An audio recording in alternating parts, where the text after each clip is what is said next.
Well, I didn't work that well.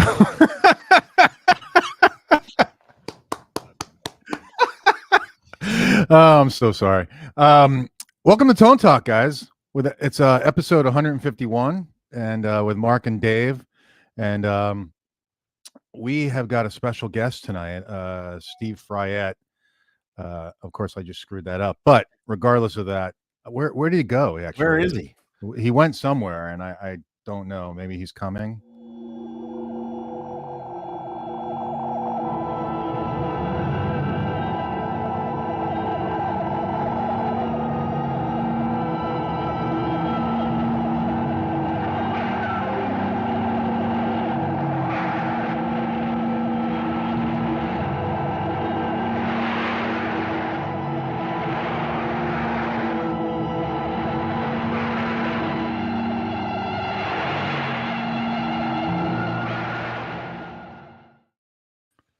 There he is. Holy shit. Look at that.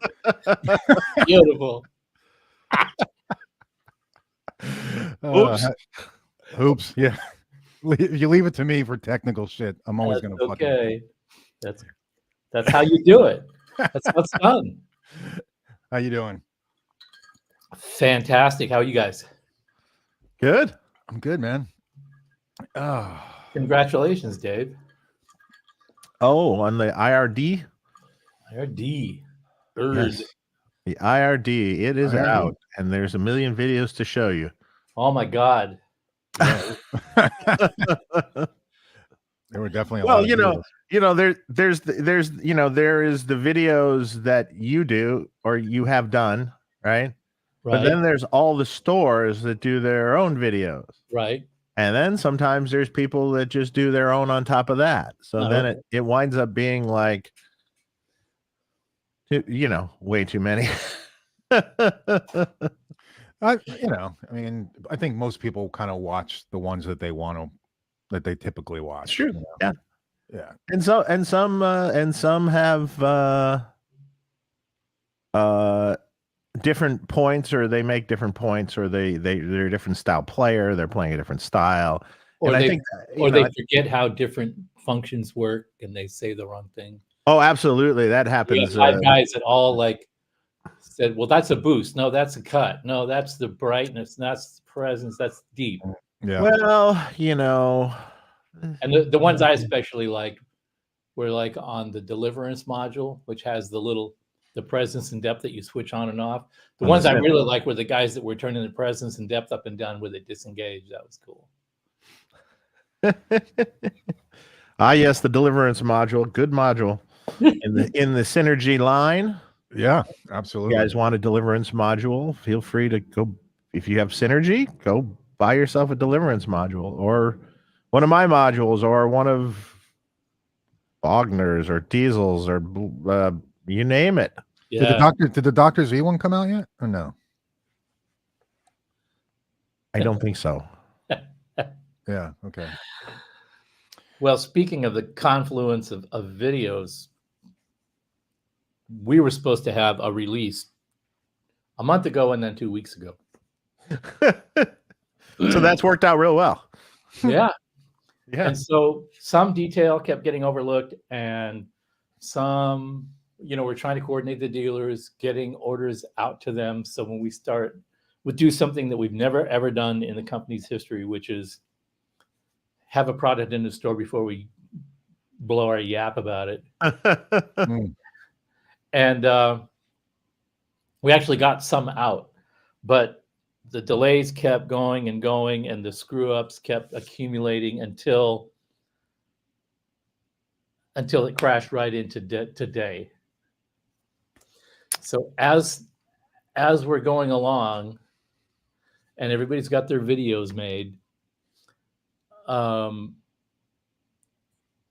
then your IRD comes out, and then the little Tone X pedal. So there's all this confluence of these videos that are all over the place. There's a million of them. Right. And so we were thinking, that's just so much noise to try to cut through. Yeah. That you wait a couple more weeks. it affected which video we decided to release first. And the one that we decided to release first was the Henning Polly video. Yeah, And- that's right. And it is the most insane thing.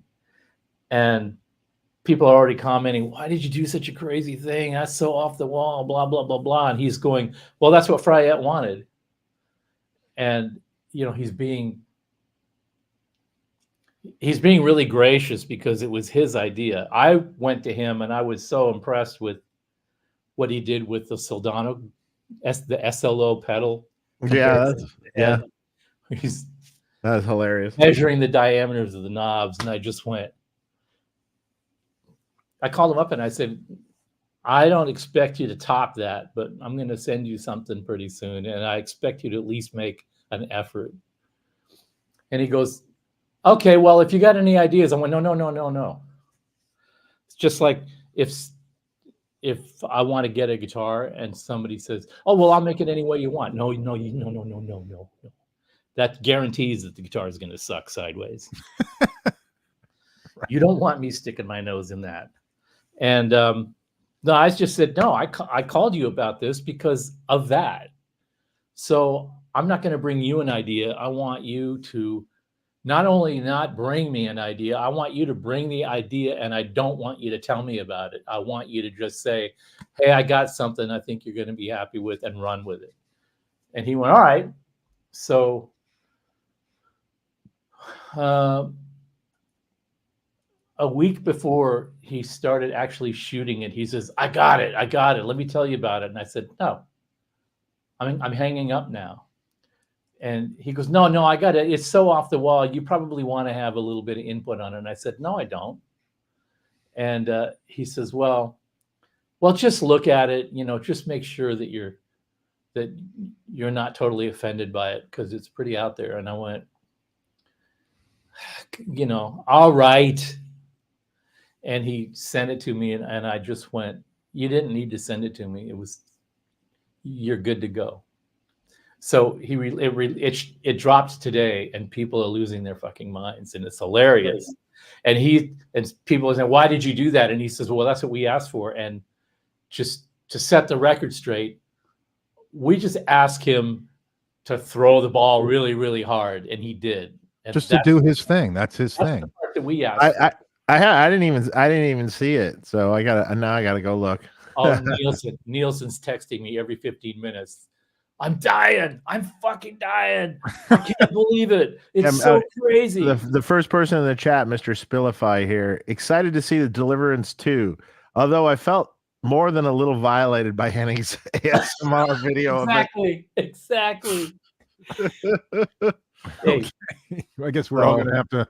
I don't want to say that was the intent, but that was the intent. I got to see it now. Yeah. Well, it has something to do with ASMR, right? Yeah, right there. That brings. Yeah, that's right. Chills up your spine. Chills.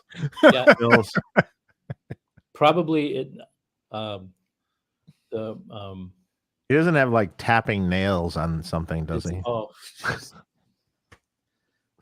Suffice it to say that two of the girls in our company were violently offended by it, and I was rolling on the floor hearing all about that.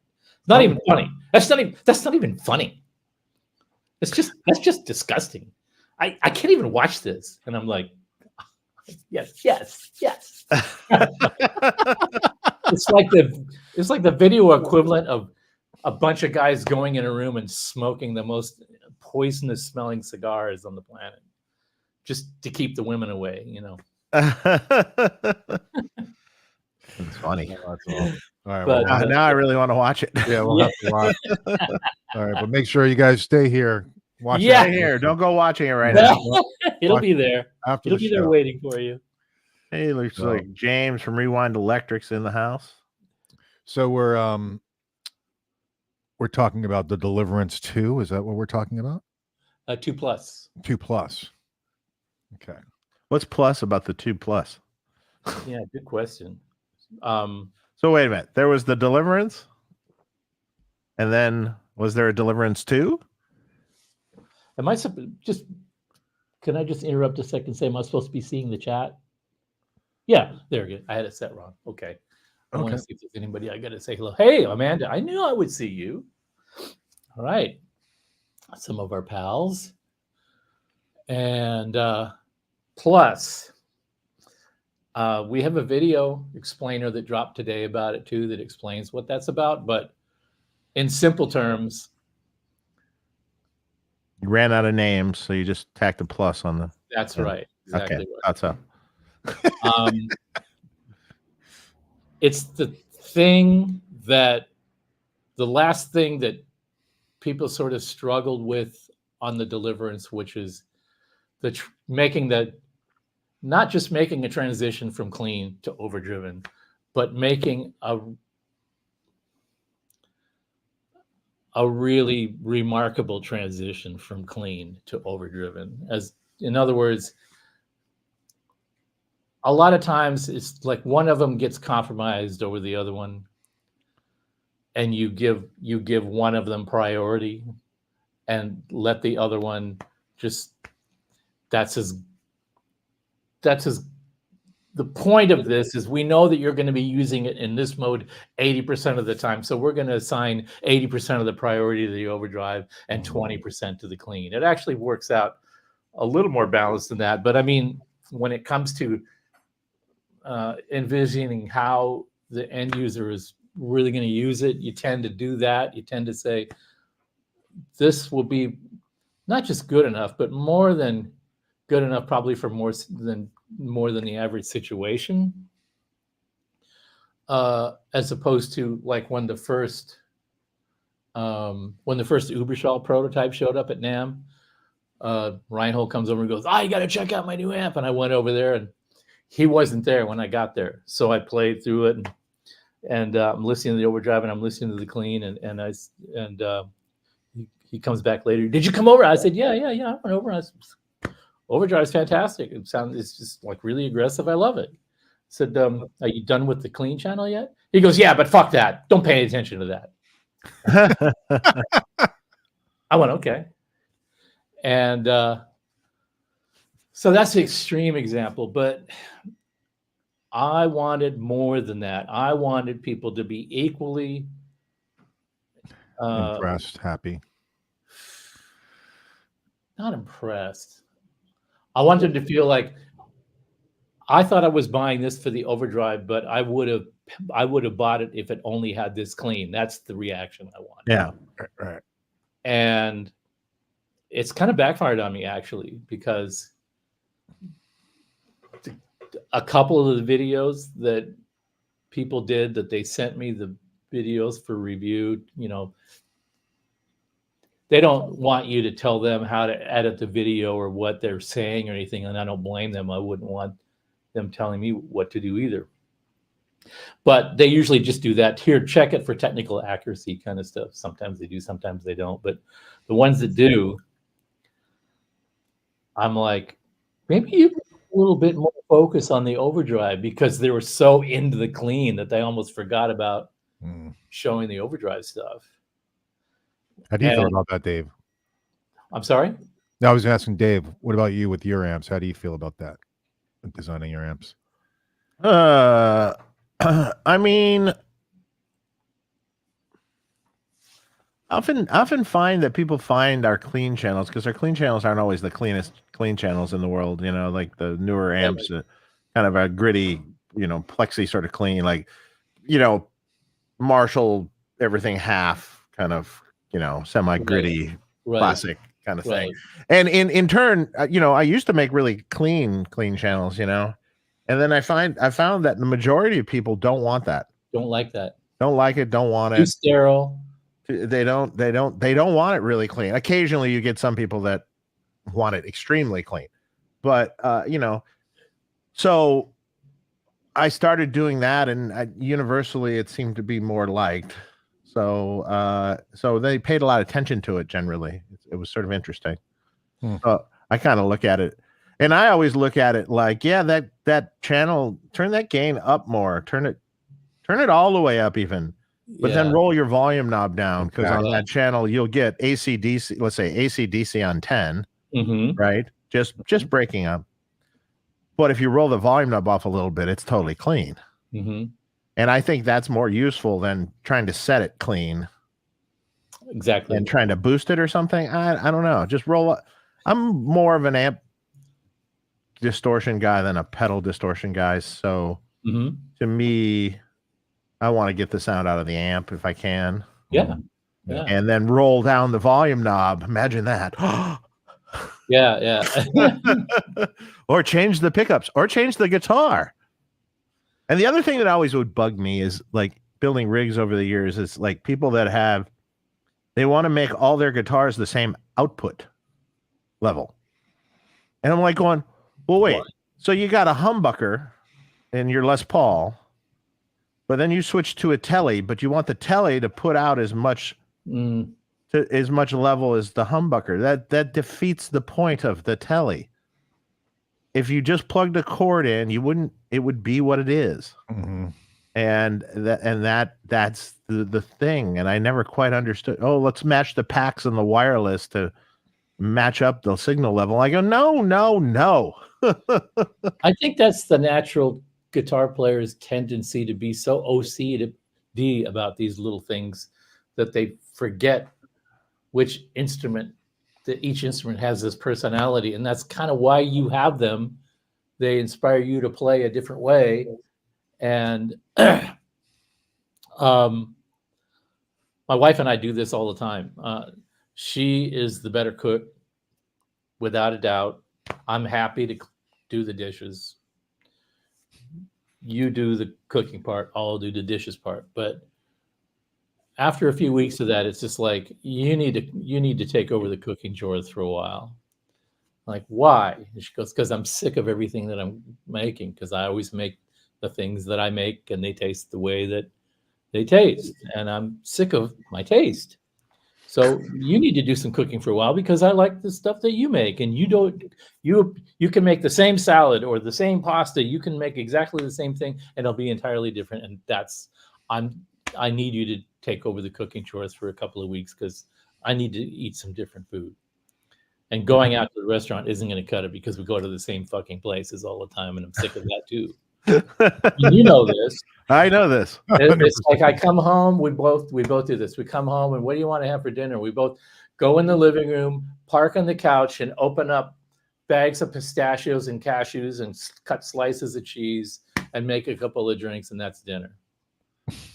Because neither one of us can put any brain power on what kind of nourishment we're going to engage in that night. And I think guitars are the same way. You play a guitar until you go, I can't pick up this guitar anymore. I need something else. And that's why you have 4 or 5, because then you can always stay engaged. Mm-hmm. And then when people get so involved that each different guitar has to behave the same way in the amplifier because they like this particular thing the amplifier is doing, that's defeating the purpose too. There was this blues band, I can't remember the name of it, a British blues band. The Pollywogs or the Gophers or some funny weird name like that. Very popular blues rock band in the UK in the 90s. And guy was a Strat blues rock player guy, and he had an ultra lead. And everybody's going, why don't you get like a vintage this or a blah blah blah or a brown face? All it's just like, get a real blues amp. And he goes, what did I play tonight that offended you? You sound fucking amazing. Thank you. Shut up. Yeah, right. I had a couple of guys that went. Another guy, a metal guy, growing up, maturing his style, gets married, has a couple of kids, exploring other guitar styles and this and that. And he calls me up and he goes, I just plugged a Strat into my Ultra Lead. I've had this Ultra Lead for 15 years. I plugged a Strat into it today. And anybody that says you can't play into a Strat into an Ultra Lead is a fucking asshole. That was a big comment. And, I'm like, I'm just, yeah, I know. I mean, it's kind of, you run what you brung. Right. or you're a slave to your gear. And I'm definitely, I know you're the same way. I'm a run with what you brung category, because you find yourselves in those situations where you don't have a choice in a jam session, or all your gear is in one place and you've got like a quick short notice gig somewhere else where, what do I have left that I can grab? And this will sort of work with this, blah, blah, and you get there and like, this is going to be a mess, and you play through it. And You're like, this is great.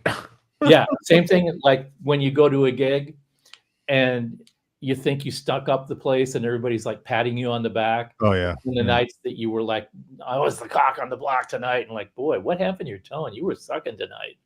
Same thing, same dynamic. So the gear slave part of it is, it's not valid. It really is not valid. It's what you like, what you gravitate towards. And then when you find yourself with a new beast in your hands that you need to sort of figure out what about it is going to work for you, then that's like really discovering stuff. That's exciting. That's where you sit down and all of a sudden you play something you either never played before, or you write a song idea that just came to you because you were inspired, or you say, I've never been able to play that riff before, and now it just rolled right off of my fingers. What happened? Isn't that amazing when that shit happens? It's part inspiration and it's part just excitement, and part you getting your fucking brain out of the way of the experience of playing, and all of a sudden you discover, oh, I can do stuff that I didn't know I could do, because you got the hell out of your own way. And that's difficult to do, because I mean, there's all kinds of interviews with artists where they talk about, I just try to turn my brain off before I go on stage. I just try to shut it off. Luke's talked about that a lot. You see that over and over and over.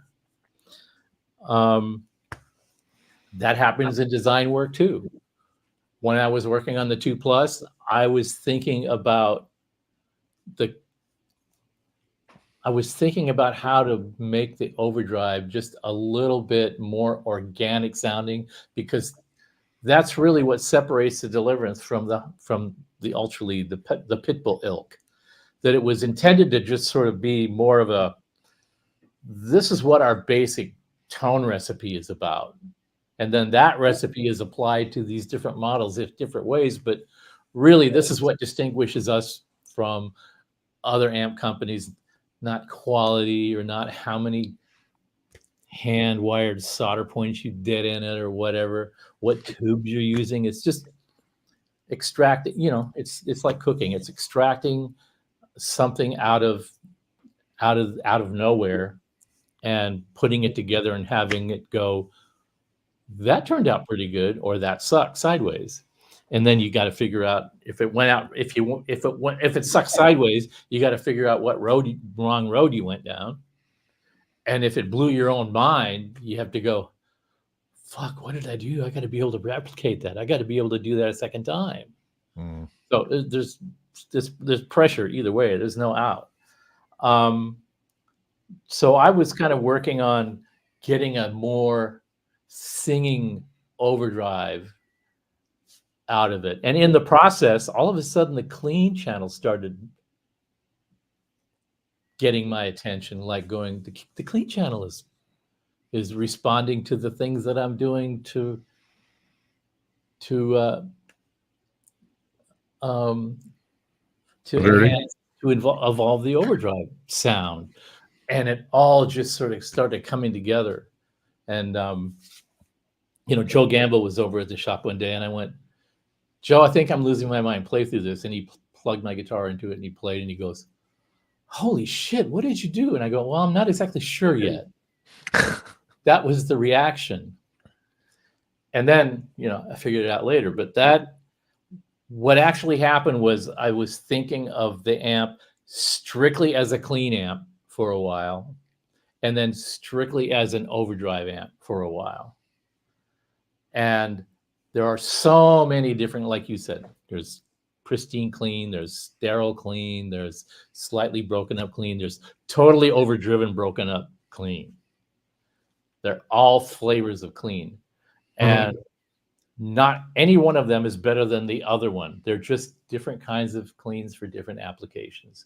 And what guys normally do is, if they're thinking, yeah, I want that certain kind of, the Brian Setzer clean or the blah, blah, blah, this or that, they're going to go for, I need a blonde fender to get that. Or I need, you name it. I need an AC30, or I need a Bandmaster, a Vibralex, a JTM 45, a Blues Breaker, whatever it is. That's how guitar players think. I just need to go grab one of those, or call it up as a program on a modeler or something like that. I just need that flavor.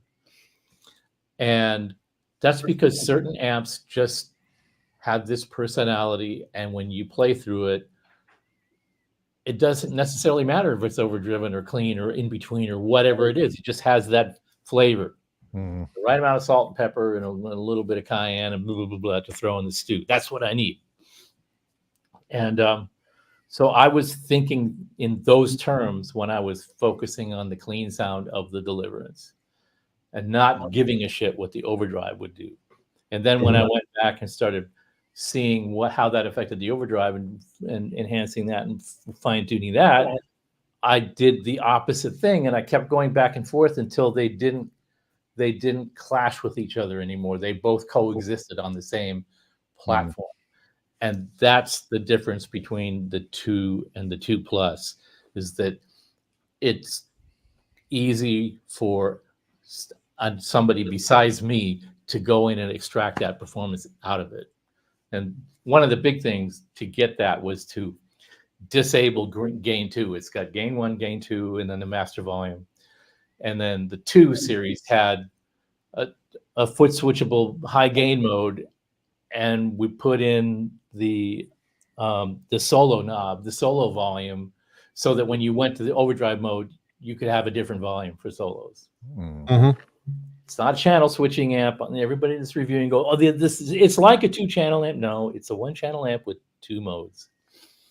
But when there's that much distinction between the 2 modes, the way people wrap their heads around that is it's like 2 channels. So in my mind, it is 2 channels.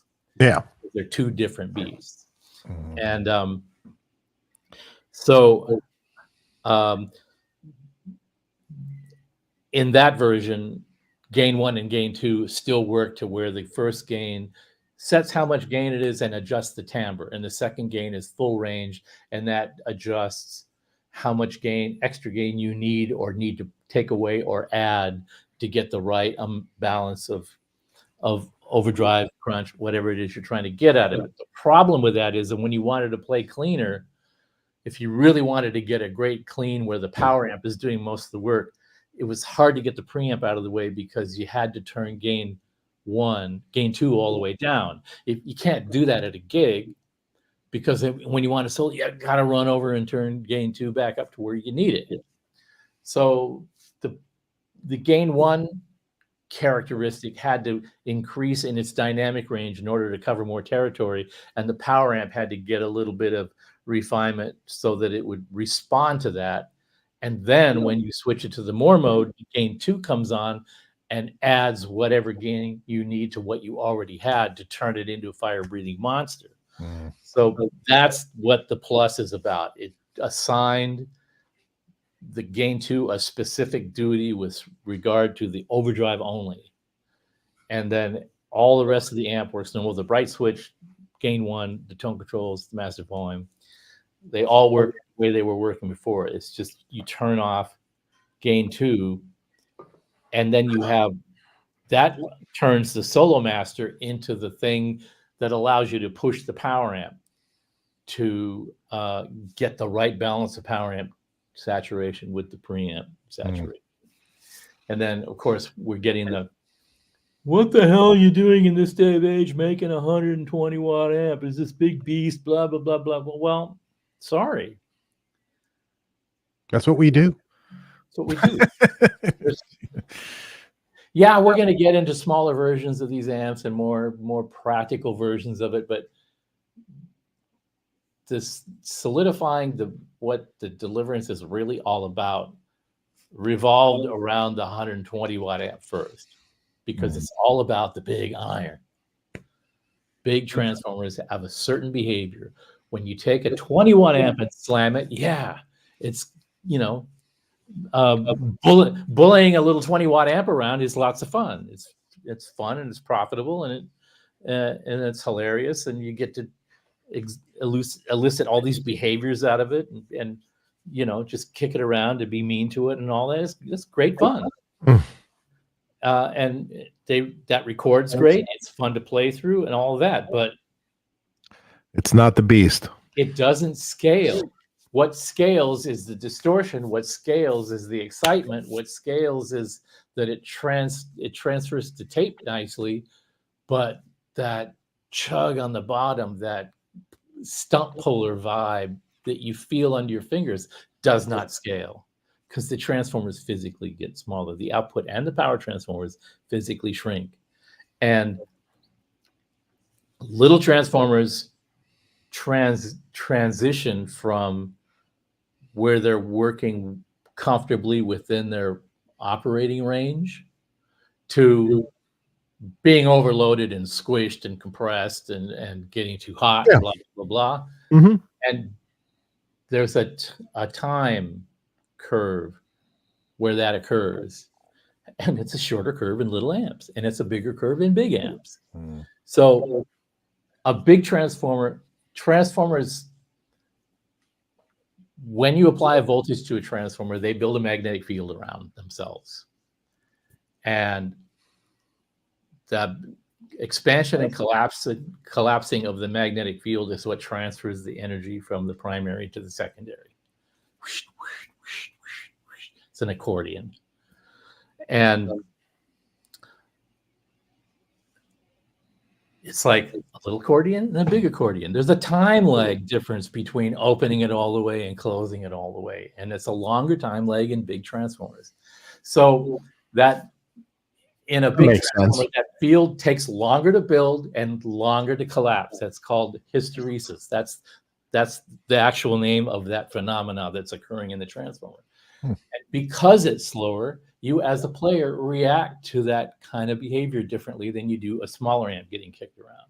So yeah, there's a reason for a big bulldozer amp to exist, because you won't get that behavior out of a little amp. And then it was understood that that's not going to be a practical amp in and of itself. But if you don't have some kind of attenuator, whether it's a power station or anything else, who gives a rat's ass? You can't use it anywhere anyway. If it's 20 watts or 30 watts or 50 watts, it doesn't matter. Mm-hmm. You're going to need to attenuate it for two reasons. Because of the practical applications of playing a live gig or going into a session where other people are using smaller gear, or you just don't need that. You don't need to fill a room. You just need to get the behavior. So you use the attenuator so the baby can sleep, so that you can play the small clubs, so the producer likes the sound you're getting at the volume level that you're producing it, or because you want to extract behavior out of the amp that you can't do under normal circumstances. And so there's an unspoken part of the 2+ concept, which is to really get everything out of it that you want to get out of it. Is you got to attenuate it. And so it just makes perfect sense that it can do all these things that you always would love an amplifier to do without all the constraints that you have to run up against. So is it a naked attempt to sell another power station? No, I don't think so, because so many people have them already. It's not like we're asking them to make a big leap. Mm. We're just asking them to use this the same way you would use a 1974 Holer, get out that behavior that only that amplifier will do under those circumstances. This has got the same kind of magic hidden away in it that it's up to you to extract it out, however you choose to do it. So those are available now in stores? Yeah. Amazing, huh? Oh, We actually good. got one into a store before we shot our shit. Good job. Well, I mean, we sort of like you, we sort of put hints out there and this and that, and we participated in that. Oh my God! Well, premiere. someone put the hint out on the new product for us, but we won't talk about that. There's always somebody who wants. Oh, I'm going to be first I'm going to get the first. This was this was a dealer actually, but it was, we won't. Yeah, we're not gonna. yeah, we'll leave it alone. We'll leave it alone. But yes, a dealer leaked it. Thank you. But it's okay. Fine. It's all right. Built up a little excitement. Fine. Built up some excitement. They knew it was coming. So what's that red Marshall behind you that I keep liking? Oh, that thing's sweet. Where did that come from? Was that there before? No, I didn't think so. that belongs to our artist relations guy, Olivier. Oh, okay. He's French, of course, Mhm. name like that, and he's always scouring the French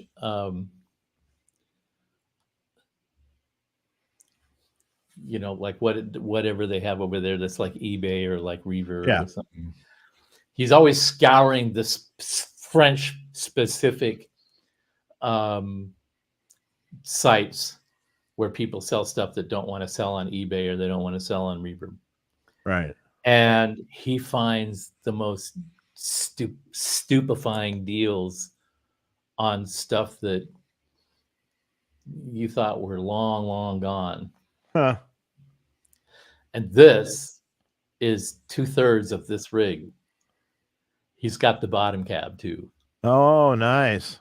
And he Not only does he have the bottom cab, but no.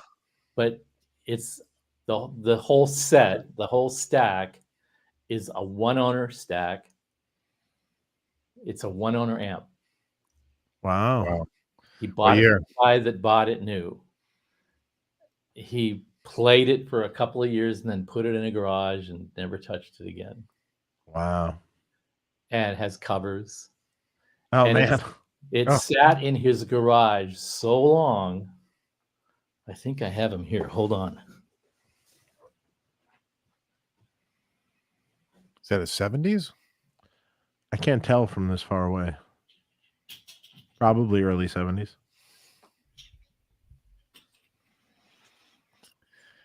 I think it's somewhere between 70 and 72.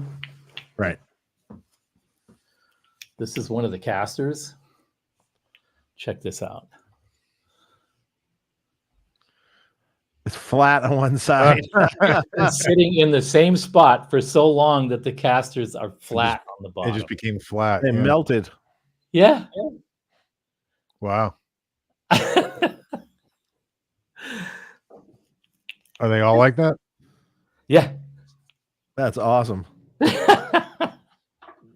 It's How's like it the car that's been sitting in the garage forever. Yeah. All the tires are all flat.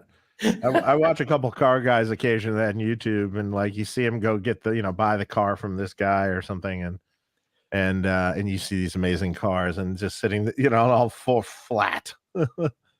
See, and it's just like me, it's like he brings it over he says, "Oh, I got this one owner whole red stack. I need you to check it out, look it over, make sure it's all good." And he brought it over, and we tried to roll it. And it was really hard to roll. And I went, "Wait a minute, what's going on here?" I flipped the cabinet over and I went, "The wheels are flat. I've never seen such a thing."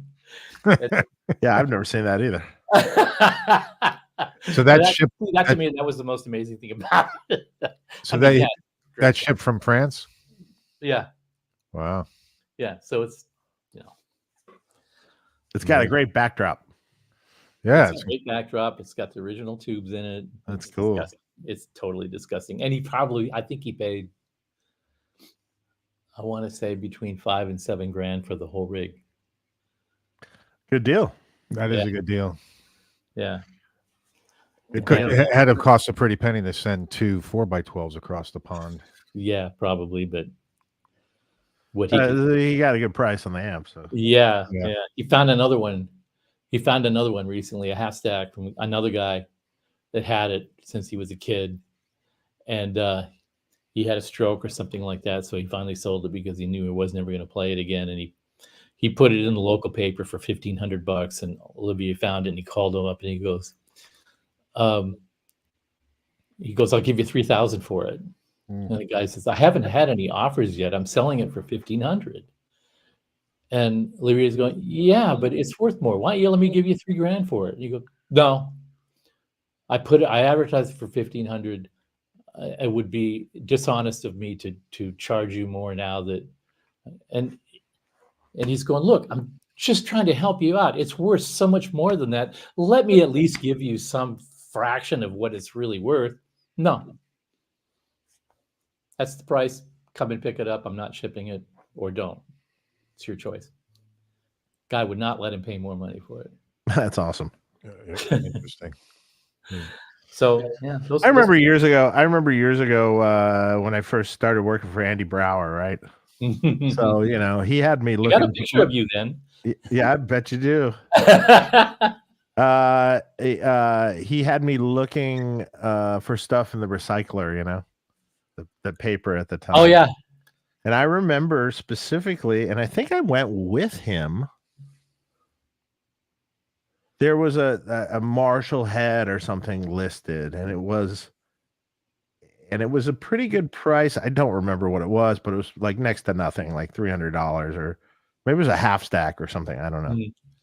And when we got there, it was a Plexi 100-watt head. and like a cabinet that was pretty beat up and stuff, but he I wound up getting like all of it for like $350 or something like that. He's just like, just didn't say anything about the fact it was although a Plexi wasn't worth that much then, but it was worth more than that. Yeah. And we didn't say anything. We could get out there just like, holy shit. I had a similar experience about that same time. Same thing. It was a Plexi. I bought a Plexi PA head once from a store that it didn't when I was a kid, and it wasn't working right. It was like really quiet, right?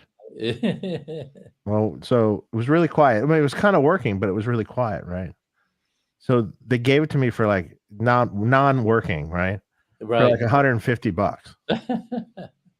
So what was non-working about it was the voltage selector was on 240.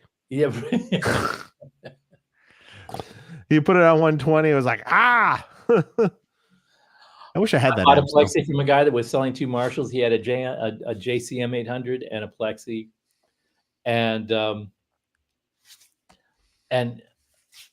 he just said two Marshalls, and he had some ballpark price, and so I basically said, I don't really use that much overdrive. What do you sell me the other one for? And he goes, yeah, I understand that. The guys that want the more gain, they probably want the better amp, and the other one is kind of old and beat up, yeah, $400. I went, okay. Yeah. Because it was old and beat up compared to the JCM 800. Yeah. So I bought it for that. And 2 years ago, I bought a did you see that 412 combo that I had, that 100-watt 412 combo? The high watt? No, that was the 50-watt 412 high watt combo. This was a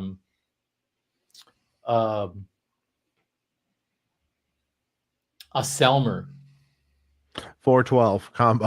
A 412 combo.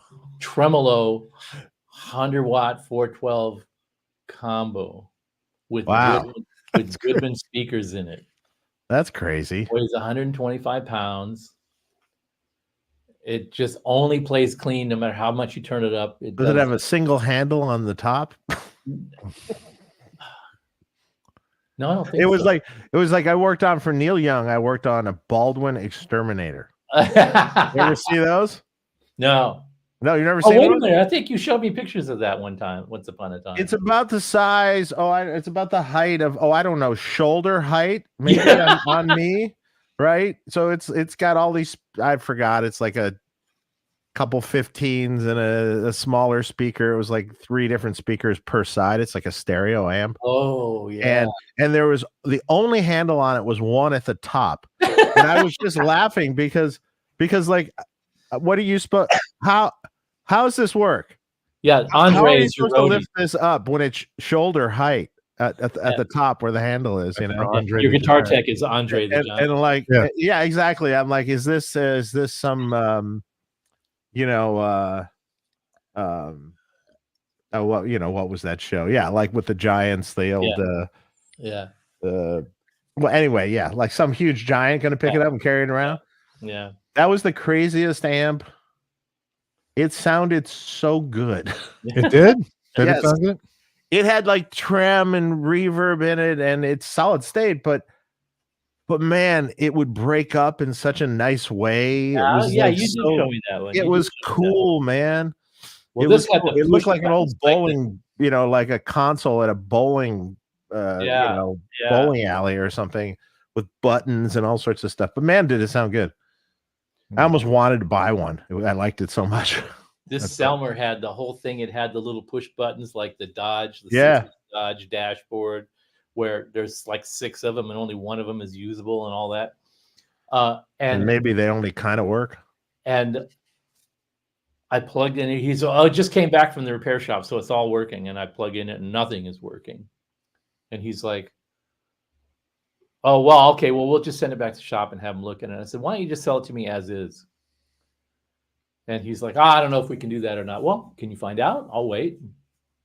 Saturday, I'm not doing anything. Okay, well, the manager's not here. I'll have to get back to you on Monday. And I went, all right, get back to me Monday. And he called me back Monday and he says, yeah, we'll give you we have to wait another 6 weeks or something like that before we can sell it anyway. So if you're still interested, then give me a call and I'll give you a better price on it. So I waited.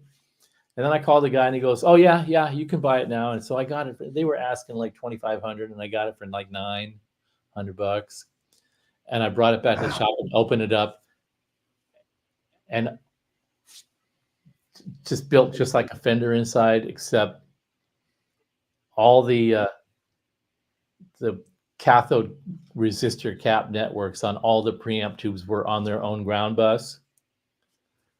So each stage had a resistor to capacitor connected from the cathode to ground.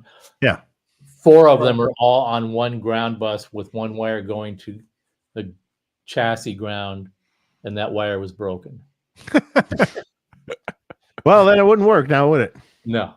So I started that wire, and it can't be this easy. Yes, it can, because that's what people do. They go and they move wires around in old amps, and then once it's like it's all working, they played it in the chassis, put the chassis in, put it in the truck to deliver it, and they didn't play it one more time before they put it in the chassis, and that one wire was just begging to break itself, and it did as they assembled it. And, those kind of things happen all the time. Mm-hmm. So I got it up and running, and I played it, and I kept turning it up to get it to where it would start to break up, and it didn't. It just got louder and more painful until I was worried about blowing the speakers. And those Goodman speakers are a weird bird. Mm-hmm. They're not the kind of speaker that you push them to where they break up and they do what speakers do when they sound good breaking up. No, it does this thing where, don't push me any farther. I'm going to go up in smoke. They dare you to blow them, and they get progressively more horrible sounding as they're getting to that threshold where you just like, okay, all right, I'm not going to push it because it's not even fun.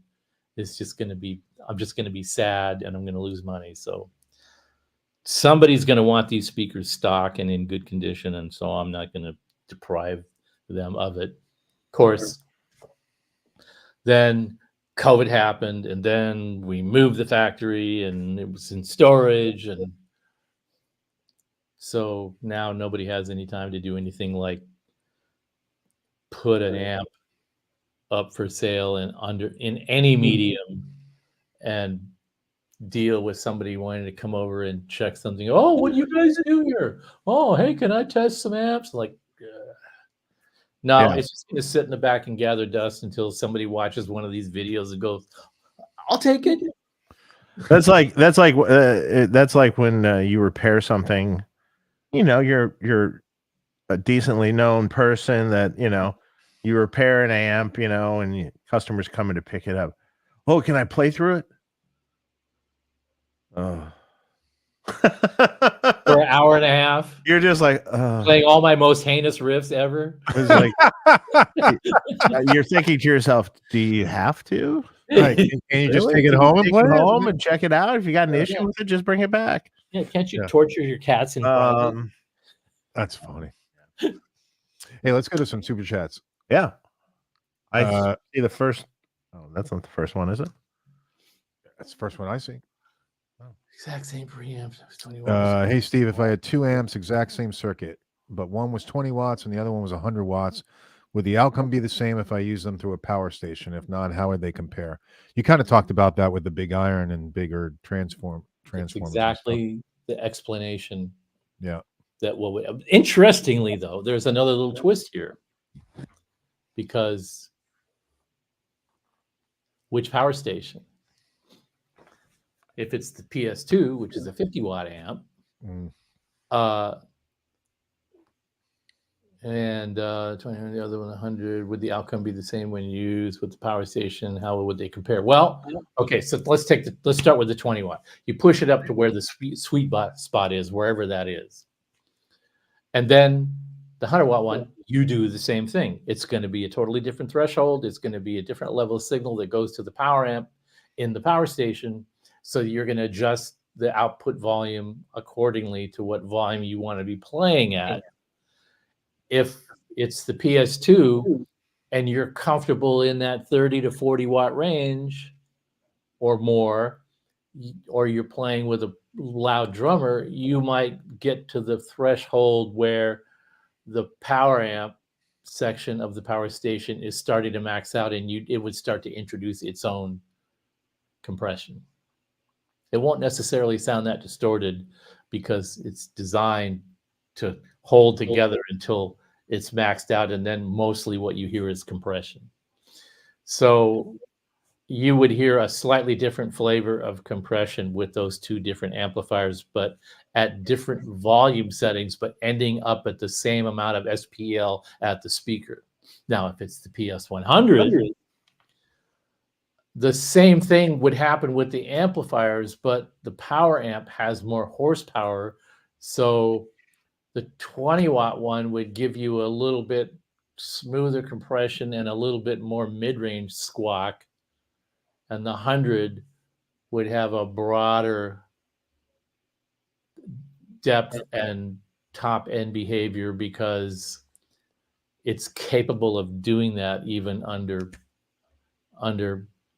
high volume circumstances because of the behaviors of the transformers. So the short answer is, in either circumstance, the 100-watt will sound snappier and more in your gut than the 20. It's the only way I can describe it. Okay. And you would love them both equally, but for different reasons. Well, thanks for the question, Joe. This next question is going to lead us down the path of, I think, which will something. Yeah. Guido Day. Is it possible to run a preamp and amp SV20 into the PS2 and AB between them? Did you pick that one on purpose? It was the second one. Second one. I swear. I was like, does someone know something? Yeah. Yeah, really. Funny you should ask. Yeah. Well, I gotta say, we've been getting that exact question being asked for probably the last 2 years now, this trend of this question, which is kind of remarkable to me. Usually when people ask a question, they're kind of always of the same ilk.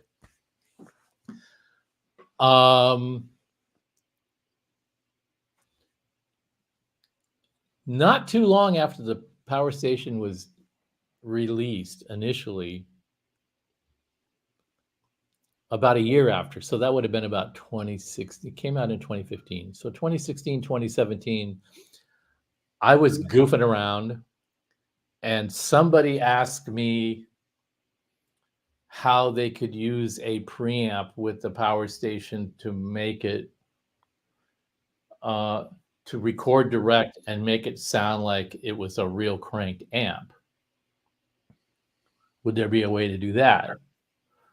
And I have another attenuator that I bought before I bought the power station. Could I plug the attenuator into that attenuator and get it to do it that way? And I thought, yeah, you could do it that way. But I started thinking, I went, I wonder if, yeah, you ought to be able to. So I took a power station back on the bench and I plugged the speaker out into the amp in. I looked at the schematic and yeah, there's no feedback path in here this way. So it would not self-oscillate. That would actually work. You take this power station speaker out, plug it into the amp in and turn the volume up until, and when there's no speaker connected,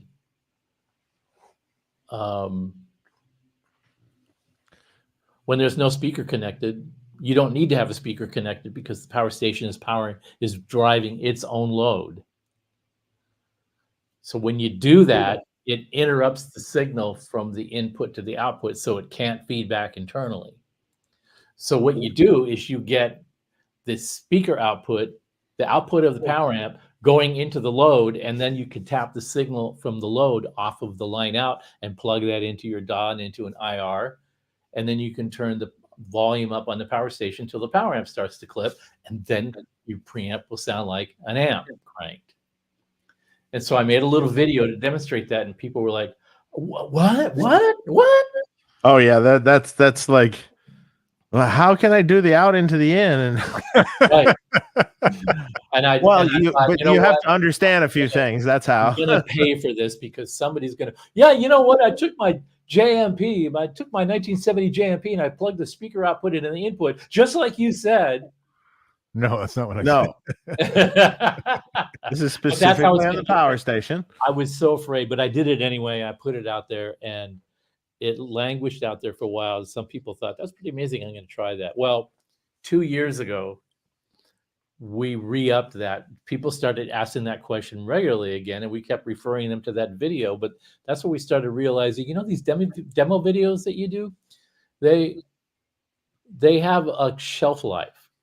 Even if they're just as informative now as they were 10 years ago, it's an old video, and people don't want to see an old video. They want to see a new video. Even if it's the same damn thing. We just want the new one. It's got to be better than the old one. So Joe took a power station, he took it back to his studio, and he did exactly the same thing, only the video was better, the audio was a little better. It wasn't done on an iPhone, you know, on a whim. Yeah. And from there, people started experimenting more with preamps and modelers into the power station. And from there, it evolved to, okay, I've got my home rig. It's all pristine. Everything's all plugged in. I'm looking at you, Mark. Look at that behind you. It's all perfectly wired. I know it's pristine back there. You spent hours on it. Okay. I want to plug my preamp into my power station, but when I do that, the head doesn't work because the preamp interrupts the line in, which is what sends the signal to the power amp. So the amp that's plugged into it will stop until you unplug the line in from the preamp from the line in, and then it's back. Yeah, but I don't want to reach back there and unplug that thing. And that we originally answered that, yeah, there's a way to do that, but you need 2 AB boxes and 2 isolation transformers to make it work. because you need an AB box if you really want it to work seamlessly and just be able to switch from one to the other without unplugging anything.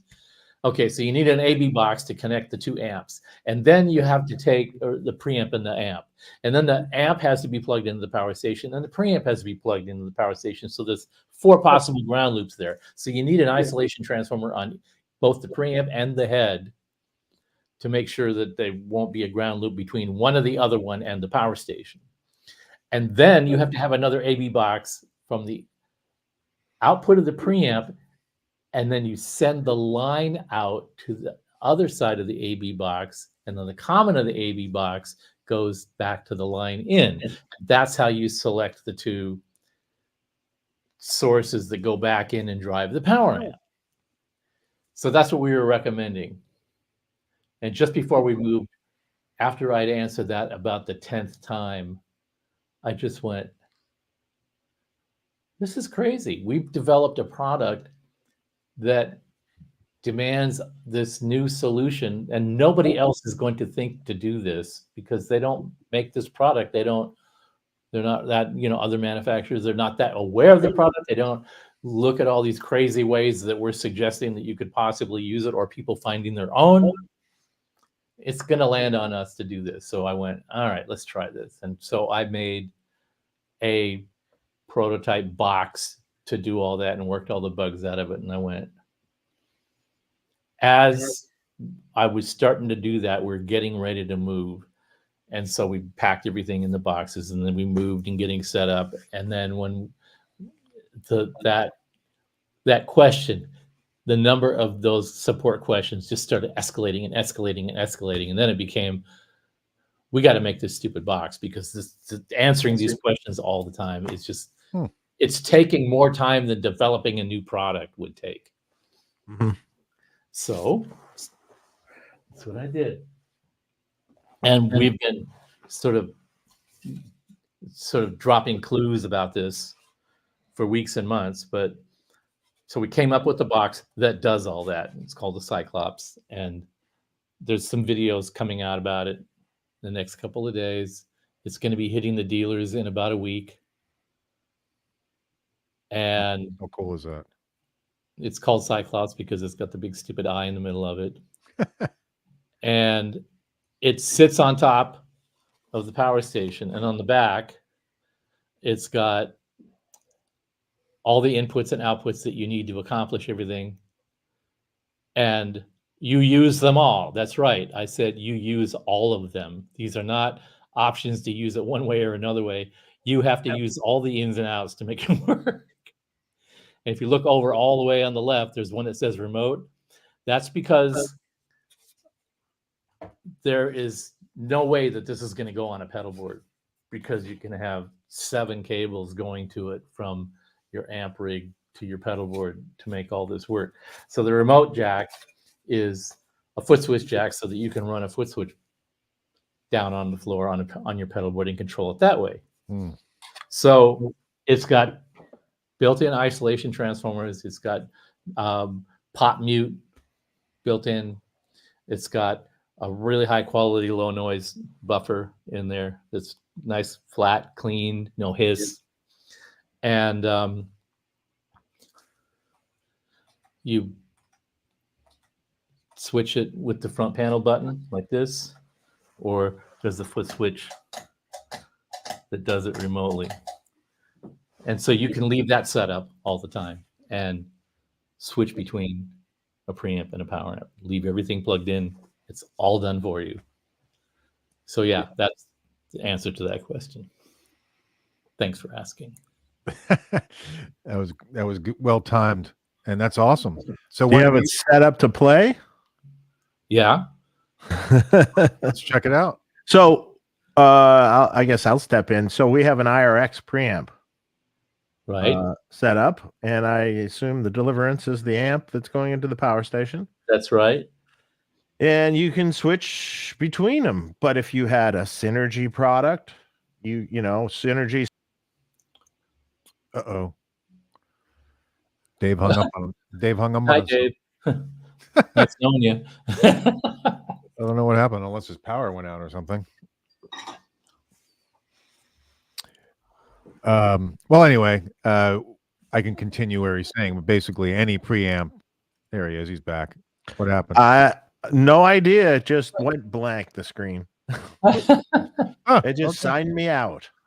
How weird is that? Never seen that happen, actually. Me either. Okay. Well, you were It's gonna saying. get echoey for a sec for a reason, because I'm going to switch. Yeah, so essentially you can. Oh, God, yeah. Sorry, but I'll just do this for a second so that you don't talk right now, so it won't be annoying, and I'll just do a real quick little demo of it. So I'm Okay. switching. Right now, the amplifier is the Deliverance, and the preamp is the IRX. They're going through the power station and then going into a power load that's feeding direct to the stream.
You good?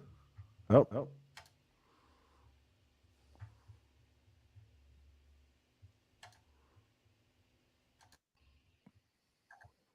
Yeah, we're good now. All right. So you were Yeah, so- switching back and forth between them. Yeah, so this opens up a massive possibility for all sorts of things. You have your old favorite old Marshall or Hiwatt or whatever you have, and then you wanted something, some alternate tones, because it's not a channel switching amp, but you need some whatever it is you need, a clean sound, or a more gainy, more modern sound, more something.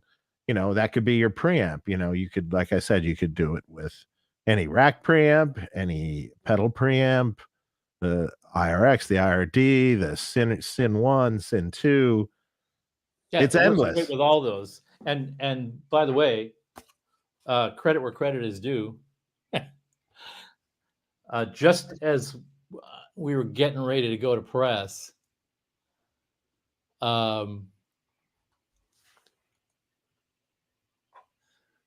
Dave says, hey, the IRX is actually going to be more closer to an instrument level type of a deal. And so there's a +4. It's going to be difficult to match the levels with a cranked amp into an attenuator.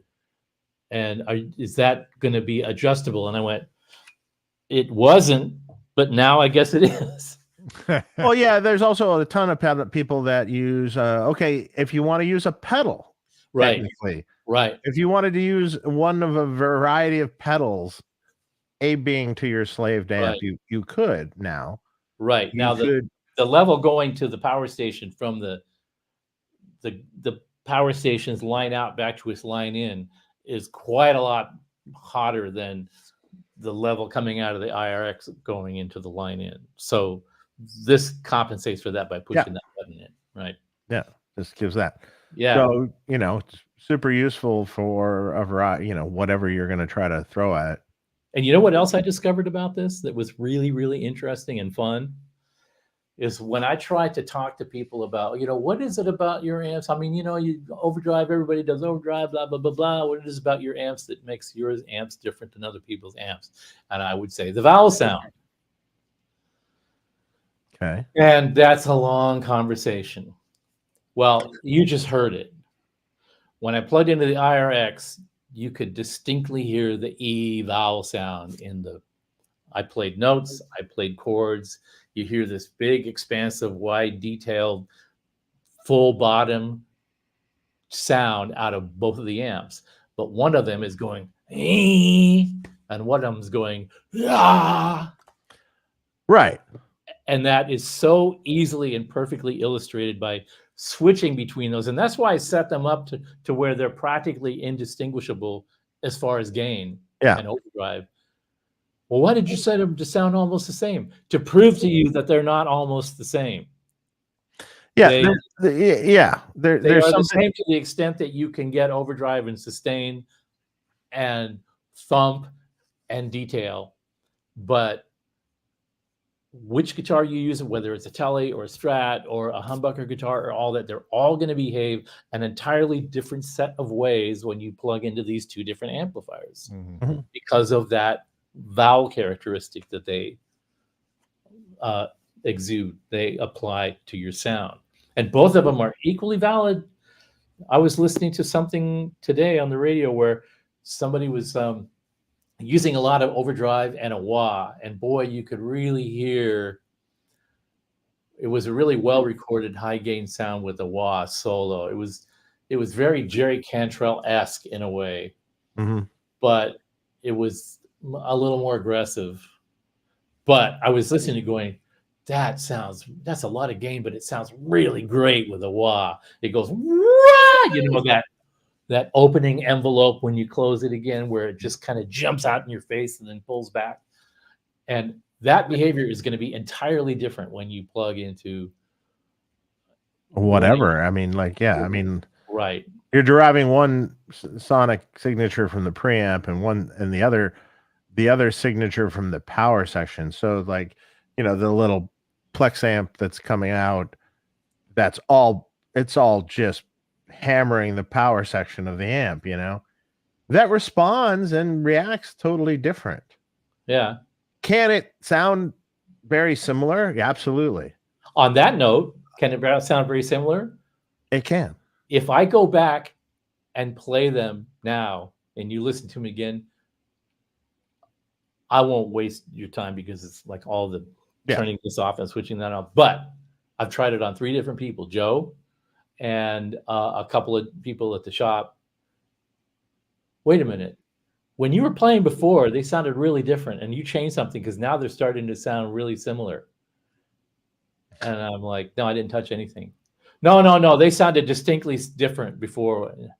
Yeah, that's true. I had that exact same experience. Once you hear those, the first time you hear it, you distinctly hear those different personalities. Yeah. But then once you get in the moment of playing, that disappears. Yeah. Because if they're both equally effective for you, you just go 70% chocolate, 90% chocolate. Yeah. I'll just put a little bit more triple sec in my margarita, and that'll compensate.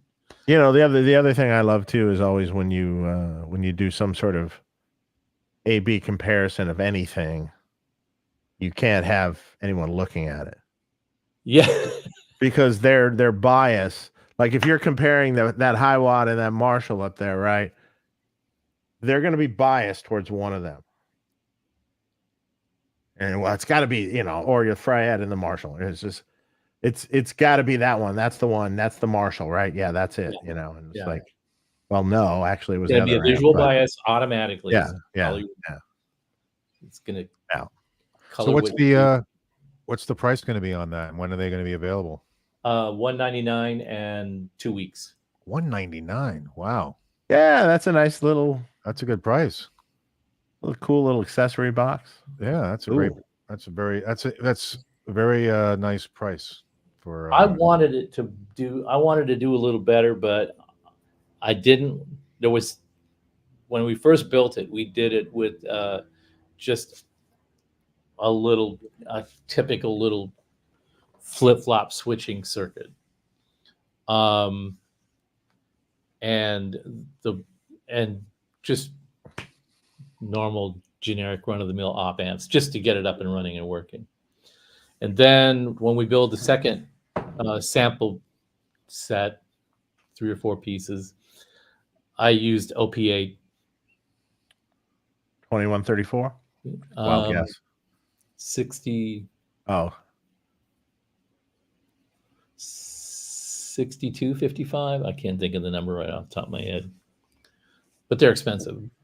And then once I started messing with it, I realized that a lot of people are going to be using these things with the gain cranked, and that's going to make the send to the amps sensitive when you switch. No matter how quiet it switches by itself, two high gain amps switching back and forth, you're going to hear some tick. And that was annoying to me. So I ditched the whole flip-flop circuitry that drives the relays and replaced it with a microprocessor so that we could trigger a mute circuit and time the mute circuit so that it perfectly clips off the tick when you switch it without introducing an audible dropout delay when you if you're playing with a click and you want to switch. When you're just playing around and goofing around and switching back and forth, no big deal. But when you're playing a song and you want to make a transition right on the downbeat, if there's a dropout there, it'll throw you. It'll trip you up. Yeah. And so I changed it for a microprocessor. And then we spent a week timing it. I understand this thought. Yeah. The activation. A little shorter. Oh, wait, that's too much. Oh, okay. Right. So the mute has to turn on just before the relay switches, and then it has to turn off right after the relay switch interval is complete. And you got to get it close enough to where it shaves off the tick without it being audible. If you're playing in 4/4 time or 3/4 time or whatever, if you're playing to a time signature, you got to be able to play through it without it going right. Because the average person will just go, "Oh, this is totally quiet," and then a guy in his studio will throw his guitar across him and go, "God damn it!" And the producer will be going, "Dude, what's wrong with your time?" Everyone's nicer these days. That doesn't happen anymore. Oh, it doesn't? It should. By the way, the feedback that we're getting on the price is it's a good price. Oh, good, great. Well, Yeah. We put a lot of time into to make sure that it's as flawless as it could be. The remote foot switch is not included in the price, unfortunately. But the reason for that is because it takes a very generic latching foot switch, an LED. Like, so most foot switches will work in it, and most people have a switch like that. And we kind of had this long conversation about that there's going to be people that really, I have to buy another foot switch, another foot switch laying around. The price would be more with a foot switch as part of the package. So we decided we want to keep the price as affordable as possible and assume two things. You can get an inexpensive latching foot switch anywhere, or you probably already have one, or we'll offer one at a really reasonable price as well. So having the unit there will probably be, and at a good price, is probably more important than complicating it with another accessory you may already have. We're kind of like just as sensitive about people having to go buy another accessory as people that already have the accessory and don't want to be forced to buy it again. Right. So it's kind of a balance. Yeah, that makes sense. Most people who have gear would probably have a pedal laying around, switch. James, what's up from Rewind? How are you? Any chance of a Fryette amp speaker switcher similar to an amp Pete?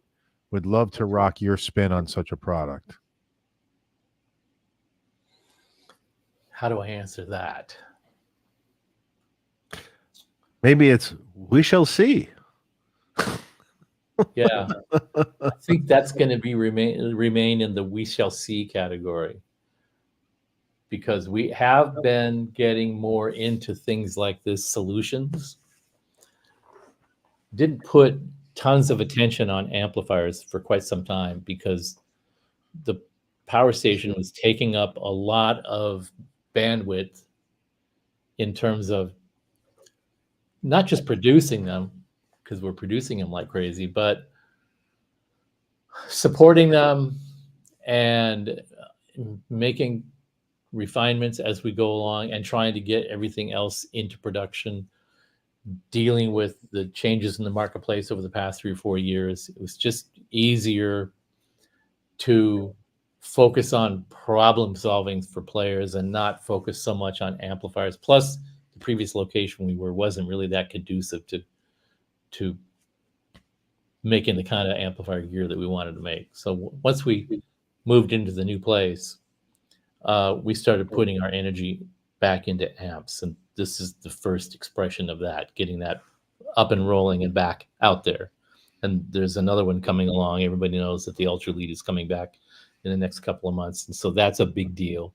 We have the GPDI coming out in, now it's going to be June. We finally got all the real key components into inventory that we've been needing, that have been hard to source because of worldwide shortages in various kinds of chips and things, specialized parts.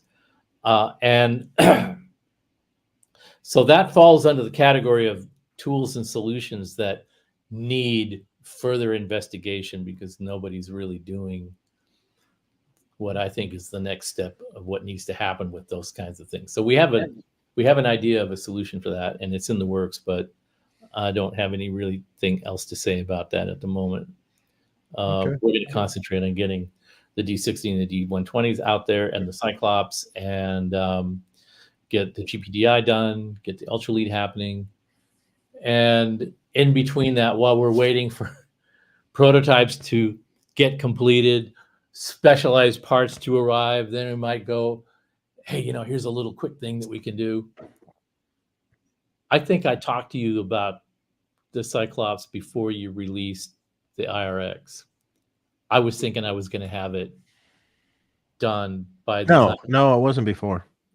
Yeah, it was right about the time, just a few days before you were going to release it. I thought I was going to be really close to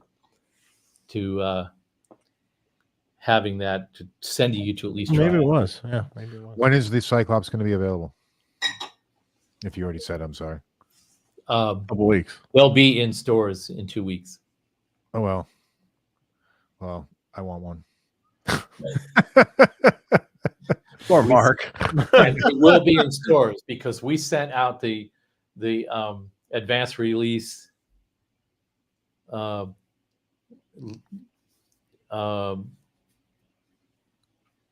notifications to all the dealers.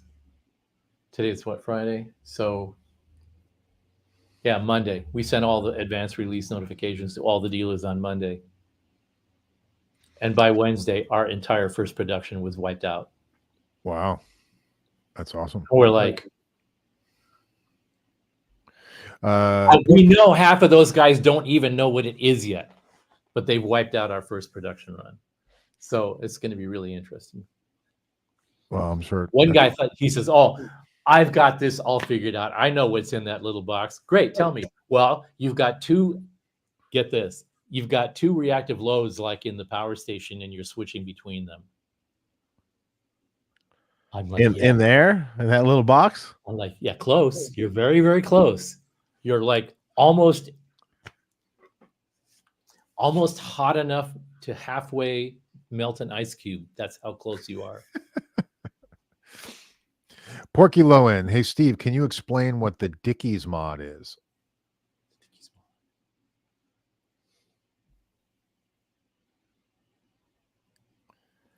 I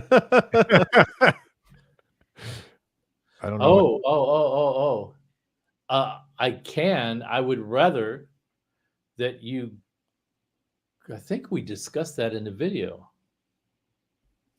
We did a video on that, I think. On the Dickies mod? Yeah. Okay, what he's talking about is when I was touring with the Dickies and we were doing shows on the East Coast, and we rented gear from SIR. The only thing they had was brand new master volume JCM 800s, brand new with 412 cabinets, brand new with 75s. And let me tell you, they were brittle and freaking loud. And we were dying. So after about the third gig where we're going deaf using these things, and there wasn't anything else available that we could get our hands on,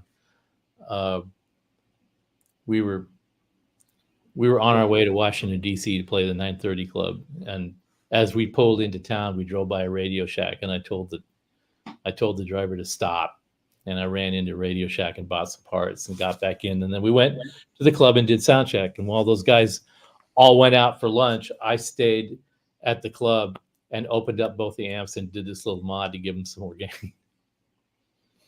And it wasn't really much. But, I had been doing repairs and mods already. So I knew what to do, and just a couple of generic parts was enough to do it. So I did it to those, and we did the rest of the tour with those. And then. Wasn't that in the video with Joey? Yeah, might have been. Well, on his Marshall, right? Yeah. Yeah, actually, that was sort of partly that. Yeah.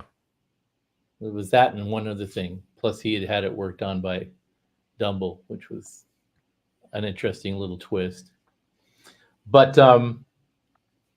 basically, that's the model that has the 10K cathode resistor on it.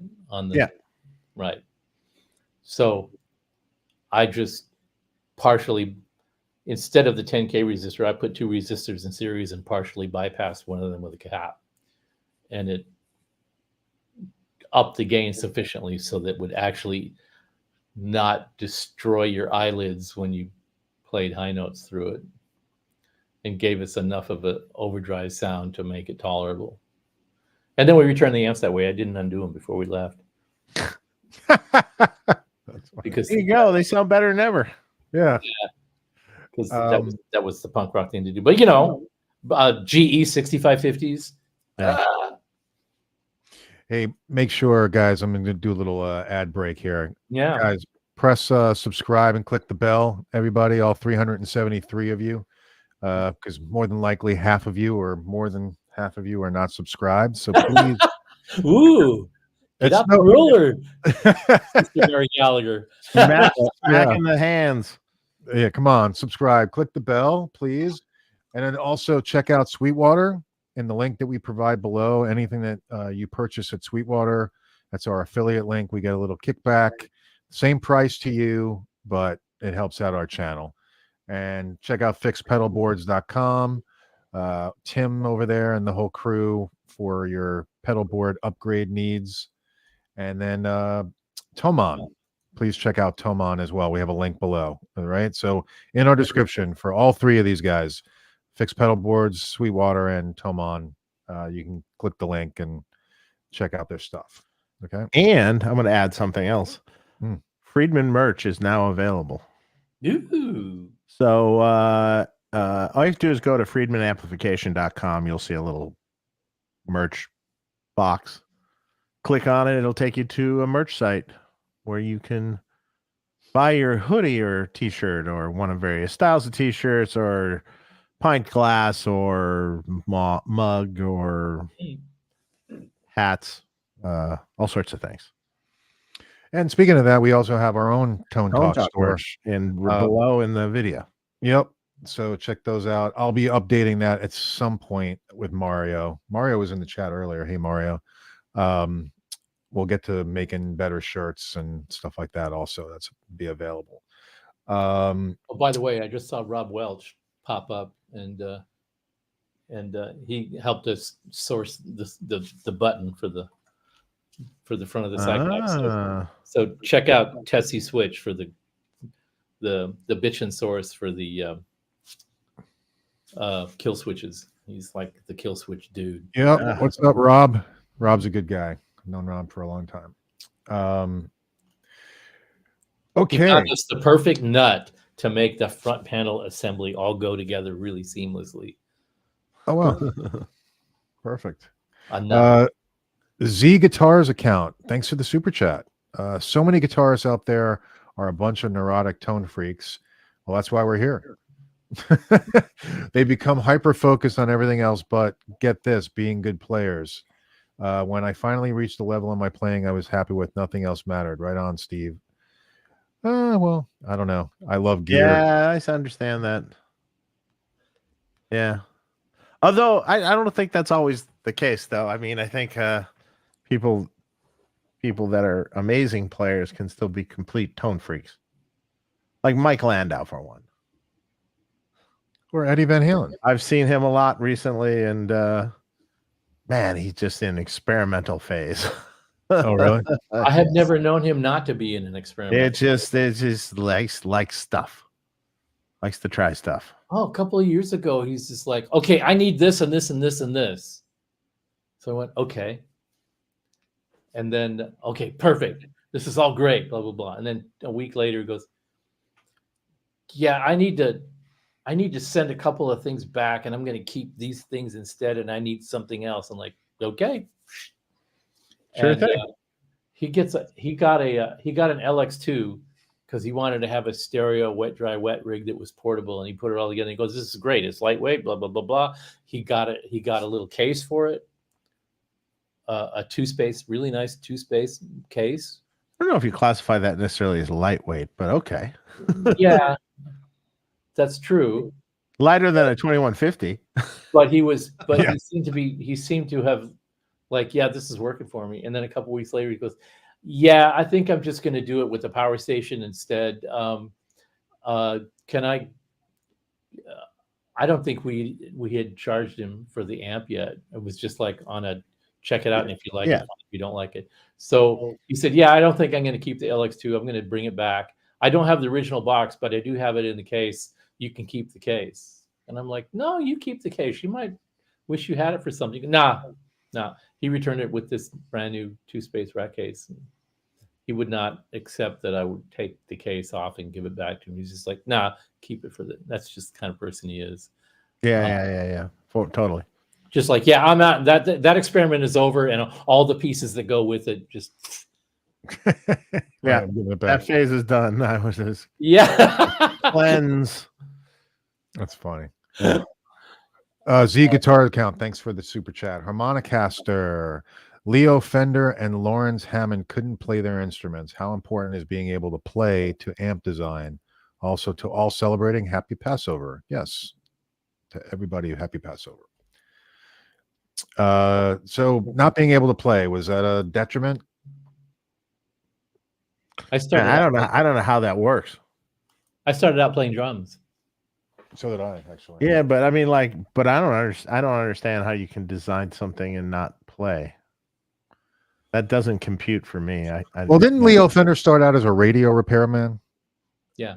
So like he was just working on radios and stuff. So I guess he just saw a business opportunity. But Randall Smith plays clarinet. Not a guitar player. Yeah. You surround yourself. Still, you can surround yourself with people. But Leo was not an engineer that wasn't a guitar player. He was an inventor with an insight about how people do the things that they do with the stuff that they have. And he was famous for going to gigs and just like walking up on stage while people were performing and twiddling knobs and doing stuff. And like, what are you doing? Oh, I'm just, don't pay any attention to me. I'm just screwing up your shit, but I'm learning something over here. Right. So I think you can have an ear. You don't necessarily have to be a musician to have an ear. True. I guess so. Yeah. Well, that was like Jose Arredondo. He didn't play. Yeah. But he would, the guitar would be hanging on the wall. He just hit the strings. Yeah. But he had enough great players coming through constantly that the players told him what was wrong, essentially. And that they're the ones who developed it with his, background or whatever. Hey, I bought my favorite guitar doing that. I walked into the shop. I saw this Les Paul Jr. I went up and I went zing, and I went up to the counter. How much? I don't have that much on me. Here's half of it. I'll be back tomorrow. I came back the next day, paid him the rest, took it home, plugged into it, and went, yeah, sounds just like I expected it would. Yeah. And I still have it, 25 years later. There's our QC department. There's that hammer that, if anybody watches any of our videos, the hammer's sitting there in a stand. And we go through this whole test procedure step by step by step. And one of them is to play a guitar through the line out, direct line out into headphones to make sure that the headphone out is quiet and sounds right. And the guy who does that step, it's not a guitar player. He is sort of a guitar player, but he doesn't pick up the guitar and play through it. He just runs his finger across the strings and listens to it in the headphones and like, yeah, good. Yeah. So there's that. I've played that guitar many a time. Is it impossible for a non-guitar player to do that? Absolutely not. Is it possible that a guitar player, somebody familiar with the behavior of the instrument and the guitar together, which is one single instrument? But I always say it's not a guitar and an amp. It's an instrument. And the amp is the amp part and the guitar is the guitar part. And the instrument is the controller. The guitar is the controller for the amp, and the amp feeds its information back into the guitar, and they speak to each other. And the operator is the person who controls all that interaction. Mm-hmm. Only a person who is that in tune with how those two pieces behave together can understand the subtleties of that interaction and those dynamics. So when I say, oh yeah, somebody's talking about, oh yeah, I heard the Freeman, those are really cool. It's just like, yeah, he's got a good ear. I say, yeah, Freeman's got a good ear. And when I say that, I'm not saying it's in your ears. I'm saying his whole body is an antenna, just like anybody that does that job really well, their whole body is an antenna. You pick it up through your bones. You pick it up in your stomach. You feel it, your forehead. Eriko has this thing that when it doesn't matter where she is in the building, if you play something, if you play a certain kind of a chord into an amp, into a speaker cabinet set a certain way, if she shows up in the middle of all that, she heard something that either she loves or hates. Yeah. And the thing that she hates is what she calls this. It's doing this. And I think we did that when we went over to Barisi's studio and we're listening to his high watt and listening to the different high watts and the sound cities. And she was going, this one does this and this one goes ring. Those are her two criteria for what's working and not working. If it's doing this, the sound is stopping. It's slapping her in the forehead. That's the only way she can describe the physical sensation that's alienating her from the sound of what she's hearing. Mm-hmm. And the swing is not just a RuPaul move. It's how she hears all the harmonics in their proper balance and how they land on her physically, and that she responds positively to that. So if we're screwing around listening to stuff or have somebody coming over and playing and we're making a bunch of sounds, if she hears a lot of swing, then, oh yeah, that guy that came over and played that up, he sounded really good. And if she didn't like what she heard, she goes, yeah, that guy really got this all the time. There's no describing it. There's no delineating what it is. It's just up to us to figure out. It's usually a threshold, a gain threshold. When the output of the guitar reaches a certain threshold, and the two gain stages start to respond to that and then transition into the clipping point smoothly, and all the harmonics are intact, and it goes all the way through the amp out to the speaker that way in a balanced way, we're golden. If any of those interactions from the guitar pickup to the speaker have an uncomfortable dynamic jump, or something doesn't smoothly contribute to the generation of the harmonic content, the building of the harmonic content and the dynamic, it's like she hears it as a stopper. And she doesn't know what it is, and she doesn't know what to do to fix it. She just goes, I don't like that. Mm. And a lot of guitar players are like that too. You'll just pick up something and go, nah. Yep. It's either you feel it. It may be just the fact that the gain needed to turn down one notch, and it would have been fixed, but he's already done. It's the Yeah.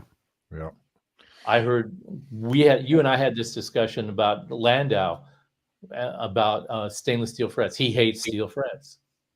He just absolutely can't stand. I just had this discussion with him again about that, and yeah, he doesn't like stainless steel frets at all. And then I showed him something on a guitar about these certain saddles I had on. He goes, "They're not titanium, are they?" I go, "You hate titanium parts, don't you?" He goes, "Yeah." Titanium parts suck. Titanium parts. No saddles, no nothing. He doesn't like how they sound, and he doesn't like stainless steel frets. And I'm like, I totally, absolutely agree with you 100%. I like stainless steel frets. I don't care. I can't do the stainless steel frets. I mean, they feel nice. They feel great. Yeah, but I don't know. I don't it's want them to feel like that.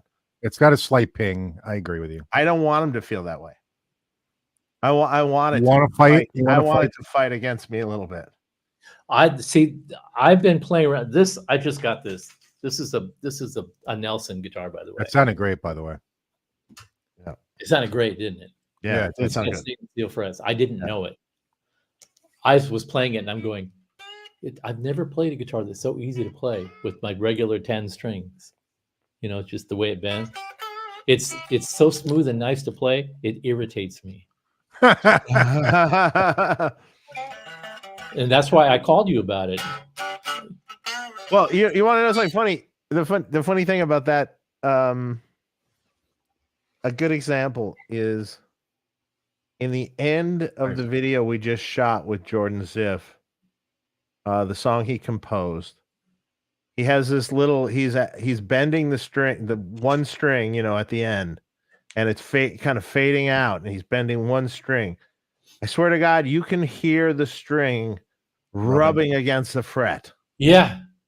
And you're like, oh, I love that. I love that.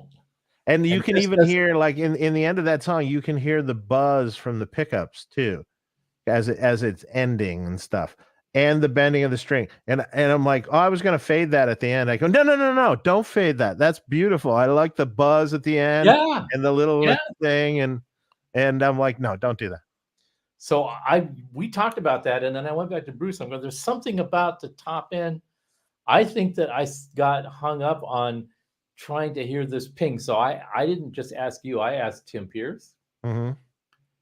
He says, I've never played stainless steel frets. I can't answer. I asked, I don't know. I asked a couple other people, and one person said, I love them. And then I asked Bruce, I said, I don't know if what I'm responding to on the frets is something that I hear or something that I feel, but I'm used to feeling the resistance of traditional frets, and not having it there, I find that sort of unnerving. And I'm almost to the point of asking you either to change the frets, and I don't want to be that big of a psycho, but either that or can we just rough them up a little bit? And he said, I've been doing stainless steel frets for 20 years, and I've never heard what people describe as this ping. And I'm going, I get that. It's psychosomatic at this point. I'm sure it is. But that smoothness is. There is a feel to it as well. There is a feel. It's absolutely. definitely the feel is rubs me the wrong way. But I've only had the thing for 2 months. And the gentleman that just popped up the question previously about once you get past this anal retentive OCD-ness about it, you just go on about your business and play. And the very next day after I was so irritated at this thing that I was hearing and experiencing was just making me, oh, fuck, I don't even know. I don't even know what to think anymore. Went home.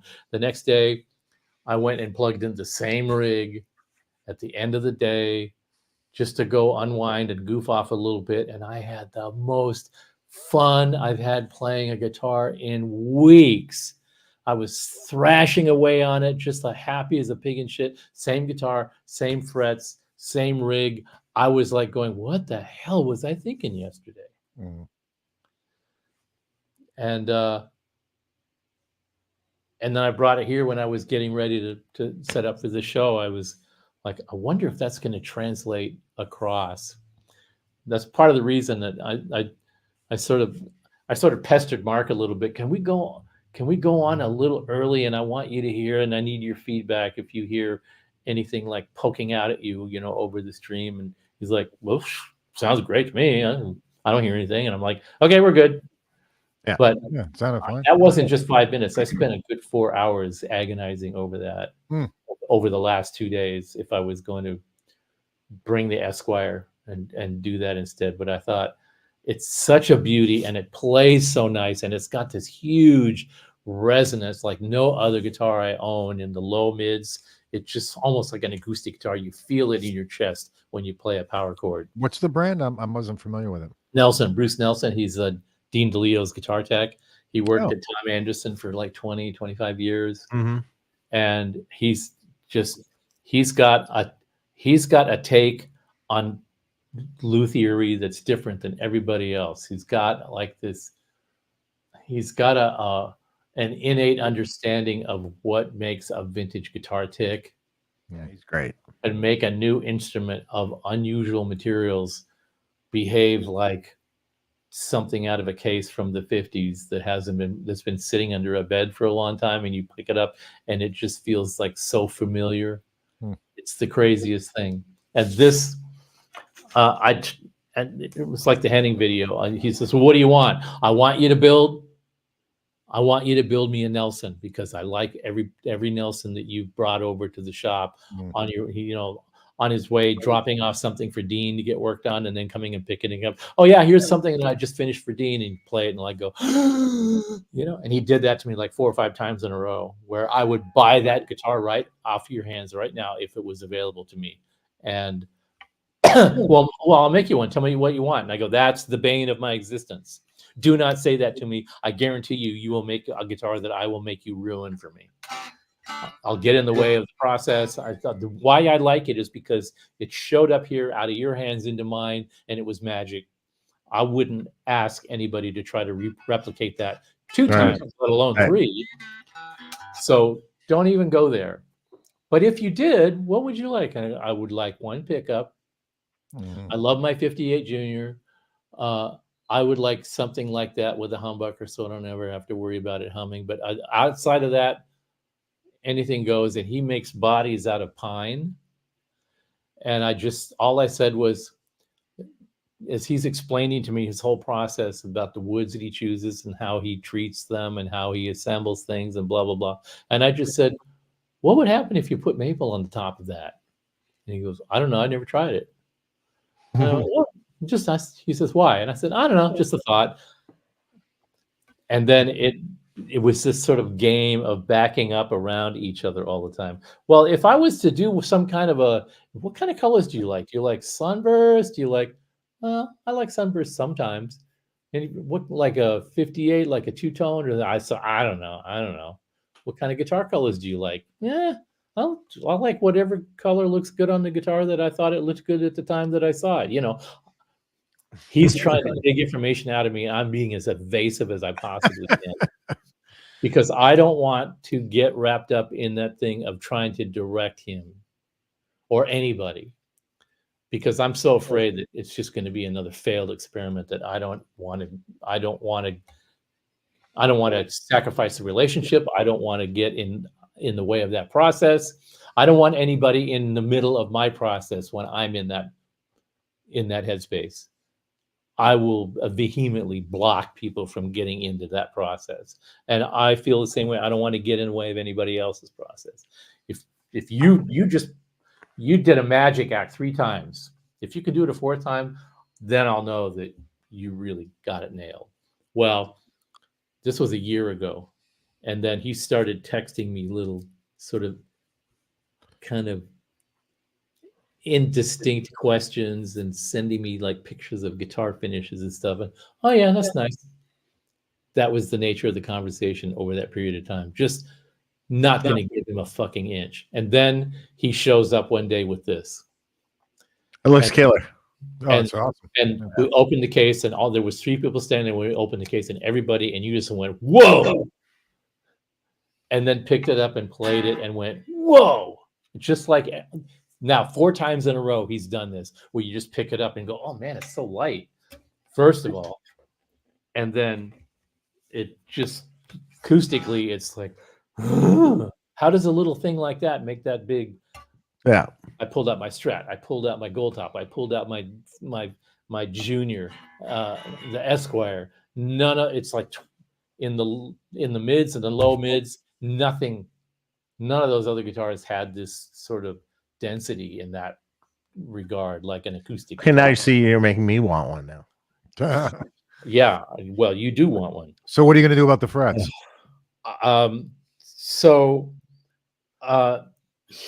He did. Gonna live with it for a while. I am, because first of all, the finish, the way he did this, the way he stained this, the way he tinted it before he put the top coat on it to bring the grain out of the maple and then tint it with the green to give it this really super cool kind of murky, like a lake with a lot of algae in it, and you expect to see a body in the bottom of it, or a remains of an automobile that went in the drink 25 years ago, and now there's a drought, so now that you can see it under there, the 2 bodies have been in there since 1970. It just sort of evoked that whole.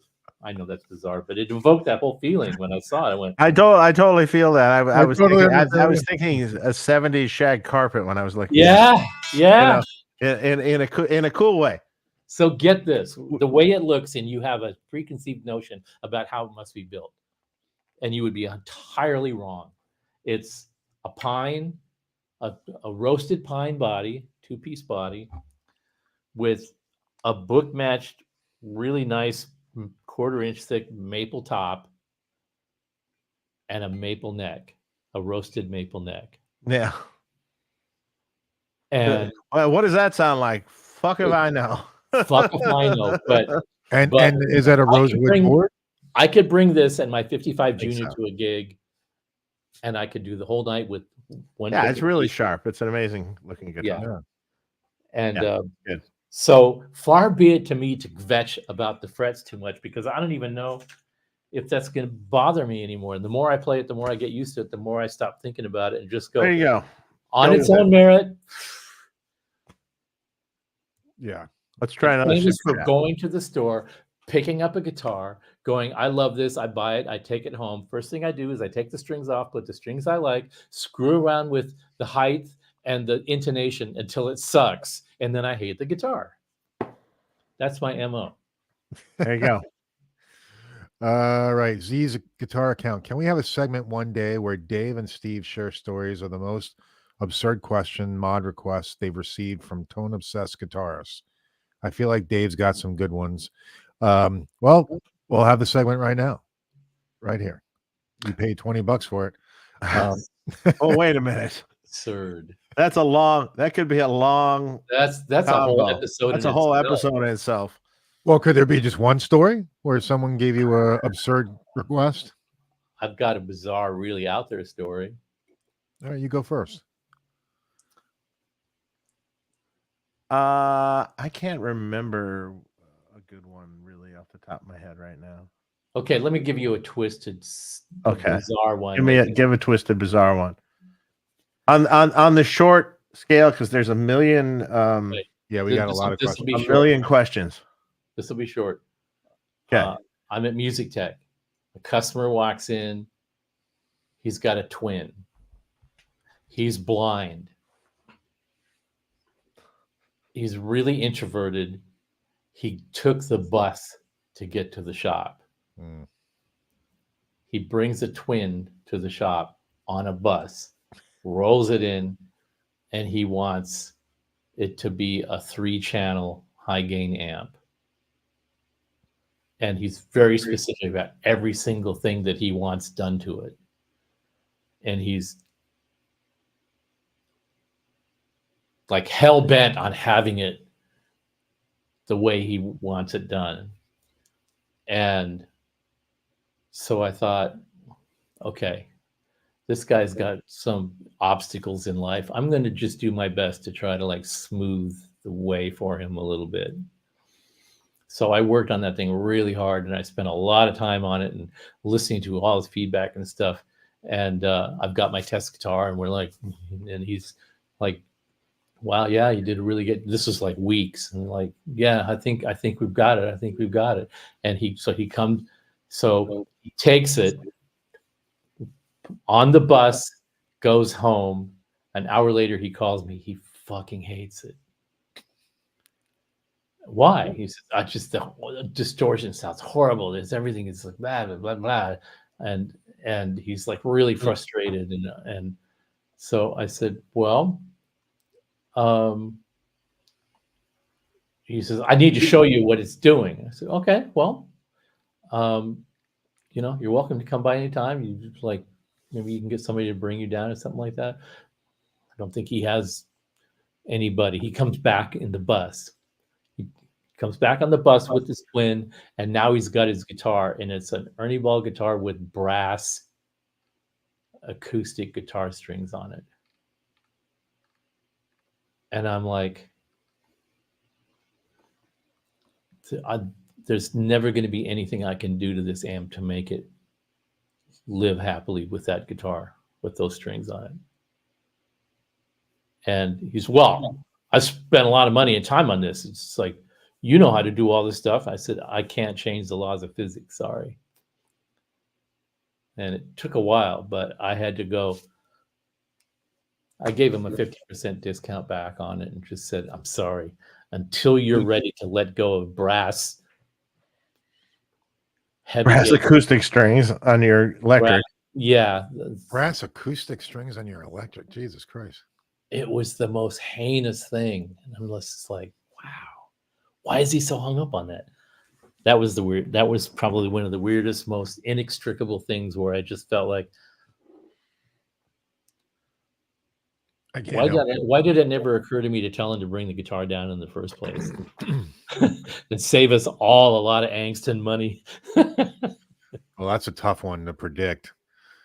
Scent of a wheelchair pillow. You always I think wow. I honestly think he has the best name I've ever seen on the chat.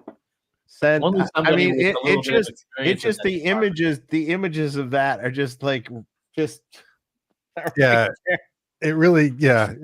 There's a lot of imagery there. Oh man, yeah. Love my Sin 2 BEBB and Deliverance modules. What would it take to get a wet dry option on the Sin 2? Seems like it would really expand the capabilities. We're getting a lot of questions like that, and man, you can do that pretty simple. And now we say, well, have you discussed that with Synergy? I mean, they should probably have a pretty straight ahead solution. It isn't that difficult of a question, but well, that one might be turf to me. Yeah. I mean, honestly, just off the top of my head, you have the stereo effects loop in the Sin 2. You could come out the send with a Y cable, right? And you could go into your effect and your effect to the return of one side, and then just the other cable straight into the return of the other side. So hence you have a delay or whatever it is on only one half, and then to a stereo power amp, and bam, wet dry. Now, very important fact. You're wet dry. So if you want that 100% wet, you won't have any phasing issues. If you have a unit that has an analog dry path, you won't have any phasing issues. But there are many units that the dry in them is actually passes through A to D and D to A converter, so it's slightly latent. So you will have a phase issue with that. So I don't know what you're going to try to do with it. So Okay, also, every time I get one of those questions, I'm just going to email it to you from now on. Also, you can do, if it's a stereo effect, sometimes you can take, depending on what the actual unit is, sometimes you can not have any effect on one side. You can, not a lot of units that way though, really. So probably not. I'm always a big fan of stuff that has an analog dry path in it. Yeah, well, because it's just better. You run into less problems. It's like when people start talking, hey, I want to blend this amp and this amp together with an AB box or whatever. And, I want to switch the different channels, and, they're both channel switching amps. And I'm like, hold on. You have one problem. Most amps, the different channels have different phases. So you're going to have to, and they're like, what do you mean? Well, isn't it, once I get it in phase, isn't it just stay there? I go, no. If you switch channels and a gain stage is coming in and out, it flips the phase again. So if you're putting let's say my plexi clean channel and then my high gain channel, those are out of phase with each other. But and then if you say blend that plexi channel with my HBE channel, then that would be in phase again because it adds another tube stage in front. So the way you have to do that is you have to kind of have an involved setup. I've done this with people before where there's a loop that has a little phase flip in it. So you can actually click that in, and it'll, from patch to patch, you can reverse the phase. But in order to do all this, you got to know what actually is in phase and what's not in phase. and you got to be able to actually hear it, which it's pretty, if you stand right between the cabinets, you pretty much know. So that's really left for the rig builders. It's like, that's a rough one. This goes all the way back to the 2290. Yeah. Which has it's not intuitive until you read the manual and really spend a lot of time with it. It's not intuitive that there is a kind of a built-in phase problem with those things when you're trying to put them through mixers and blend them with analog. Oh, you mean with the dry? Yeah. Because the way they get that sort of simulated stereo thing is one channel is out of phase with the other channel. Right. And there's a button configuration. There's these 3 buttons, and there's a button configuration that puts them all in the same phase. And I haven't messed with it for a real long time, but I remember that it was a thing that I had to remember all the time and program every time I wanted to do a patch and I wanted a certain kind of a thing. That was a kind of a device that was really difficult to do. Well, for this application, I only need just a wet dry or just a mono thing. But in this application, I needed stereo, wet, dry, wet. And in each of those applications, you had to set it up a different way because of that channel phase thing that always complicated it. That's why it sounded so good out of the box, because it had this big wide thing that was Yeah, artificially induced by the size being out of phase. Yeah. Pentatonic Prancer, thanks for the super chat. Hey guys, Steve, any chance of making a PS100 with built-in IRs? Yeah, and we don't get asked this a lot, and currently of the attitude that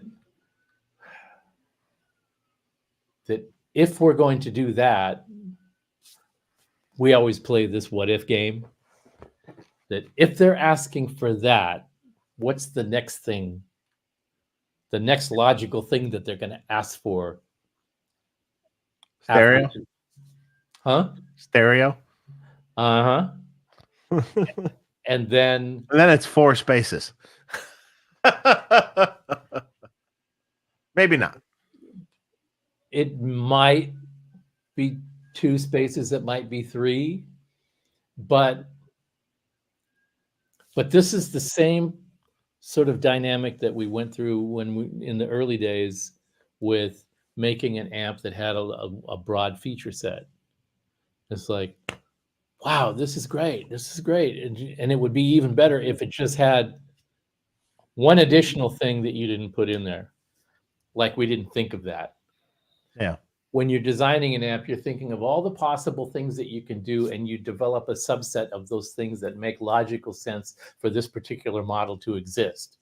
Who's it for? How are they going to use it? What do they really need? And what is superfluous bullshit that doesn't really bring anything more to the table except just more shit?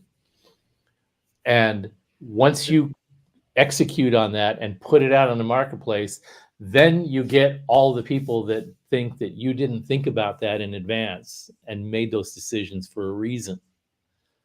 Because the thing that they think that they would like to see on there, you didn't put there. So that means you didn't think of it. No, we thought about it, and we came up with an intelligent synopsis and analysis of why it didn't need that, or why it made no sense, or why it didn't bring anything to the party to put it on there, other than just so that you could have more stuff.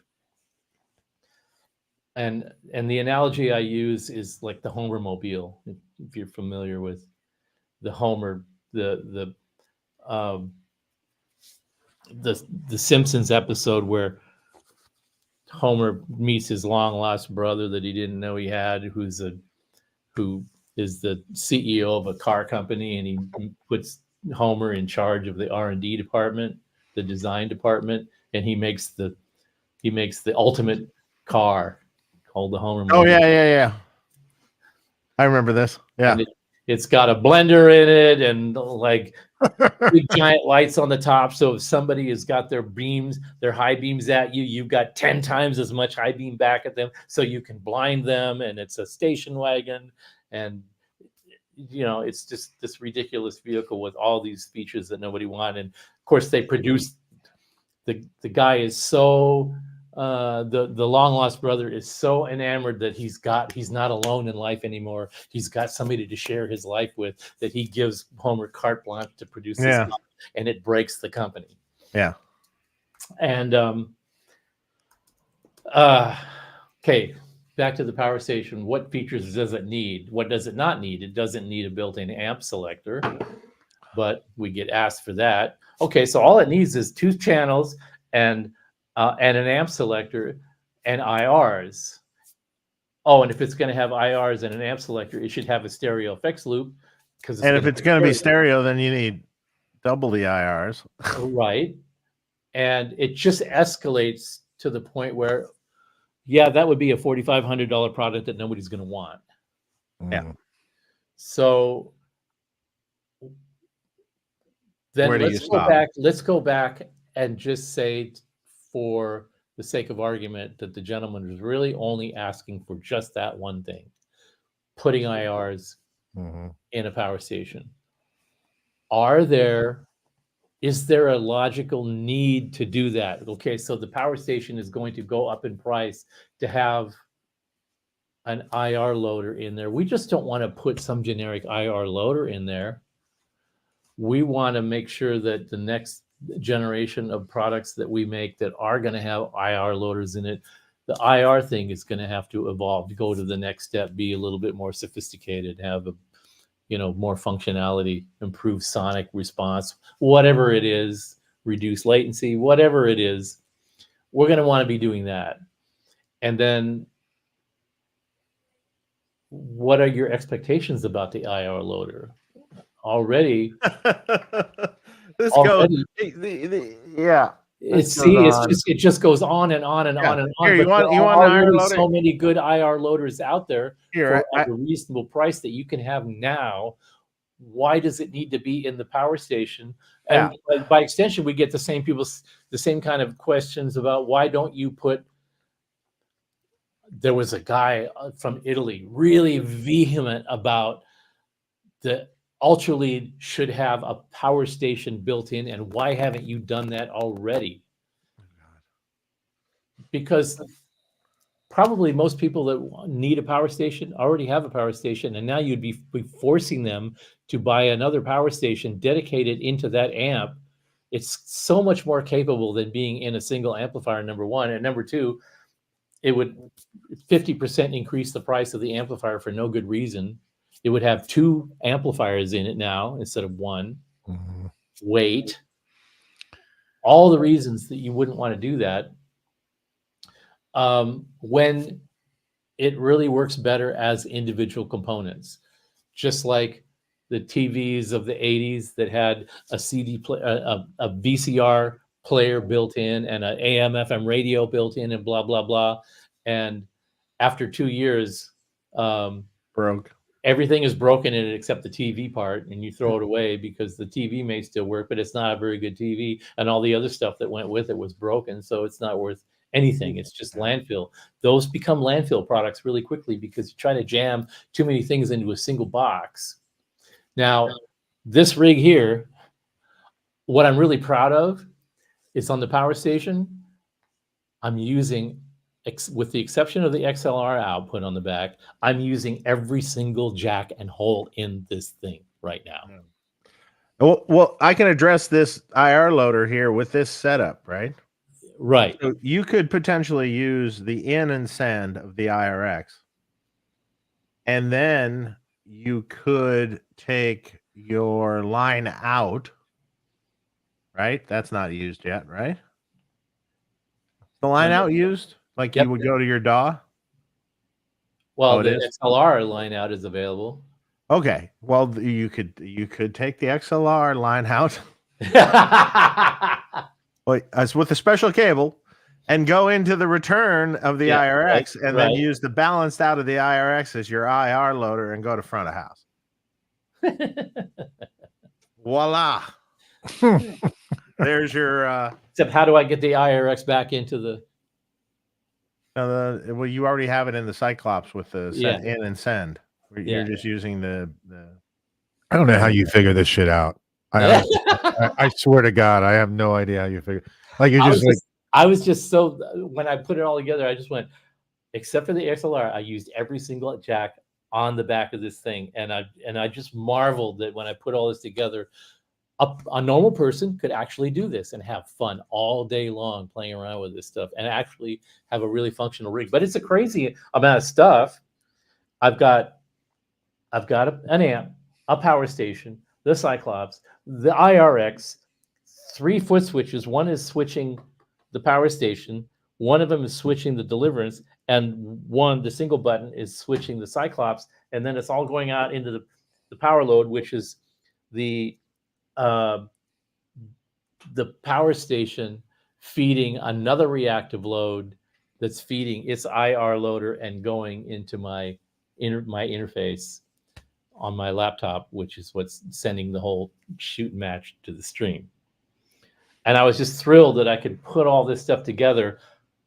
I didn't have to have any adapters, any ISO transformers, anything. It all went together and it worked right off the bat. And I just went, holy shit, isn't that fun? That's awesome. Anybody going to do that? Well, I hope so, because Oh, and then you could go one step further and then MIDI all the switching up.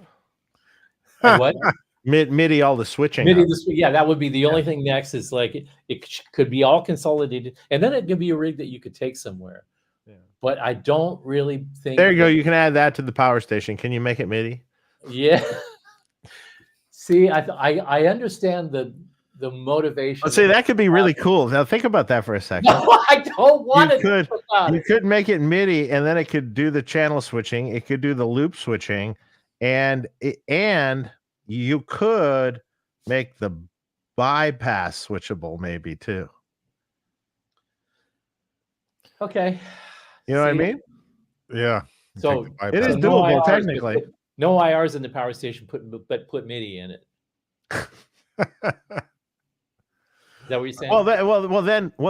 Then you would have to do that, and then of course, then you would have to somehow make the Cyclops MIDI, and then I mean, you would I don't get- want to diss the guy that asked the question, but I think there's a practical limit to look. You can dream up this shit all day long.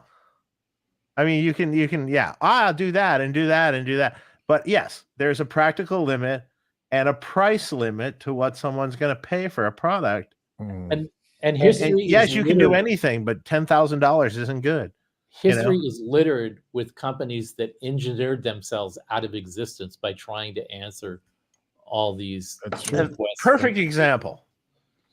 So I've done these amps for years now. We've done channel switching, this, that, blah, blah, blah, right? Done the IRX, done all this. And what are we making now? A Plexi. Yeah. No loop, no switching. And no by the way, I nothing. did tell you that I wanted one, and I haven't gotten like any acknowledgement that mine is on the way yet. Well, there's many orders in front of yours. So, yes, Yeah. sure. I'm just teasing you. I did like the way that sounded and felt. And, and here's the thing. And here's the thing about that. Anybody that says, why are you making these big boat anchors, is because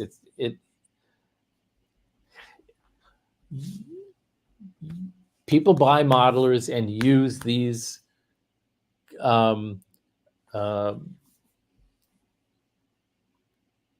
snapshots of amplifiers because they're practical tools that are useful in some circumstances, and they're in a price point where you can afford to grab them, and they're like a grab and go tool. They're a convenient tool.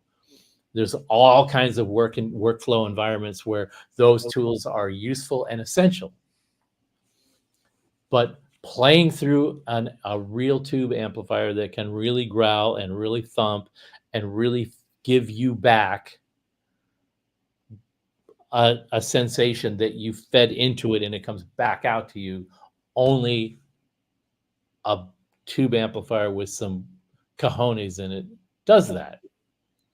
So why does a company like us decide to spend R&D money refining and upgrading a thing like that and putting it out there for your consideration?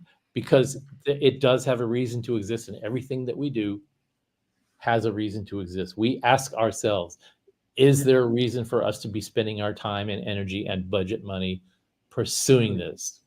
And if we're a committee that's only interested in the bottom line and how many units we're going to sell and what's the markup going to be, what's the price point, and what's the return on our investment, the ROI, and blah, blah, blah. If we're that kind of a company, yeah, we would probably go, nah, that's a waste of time.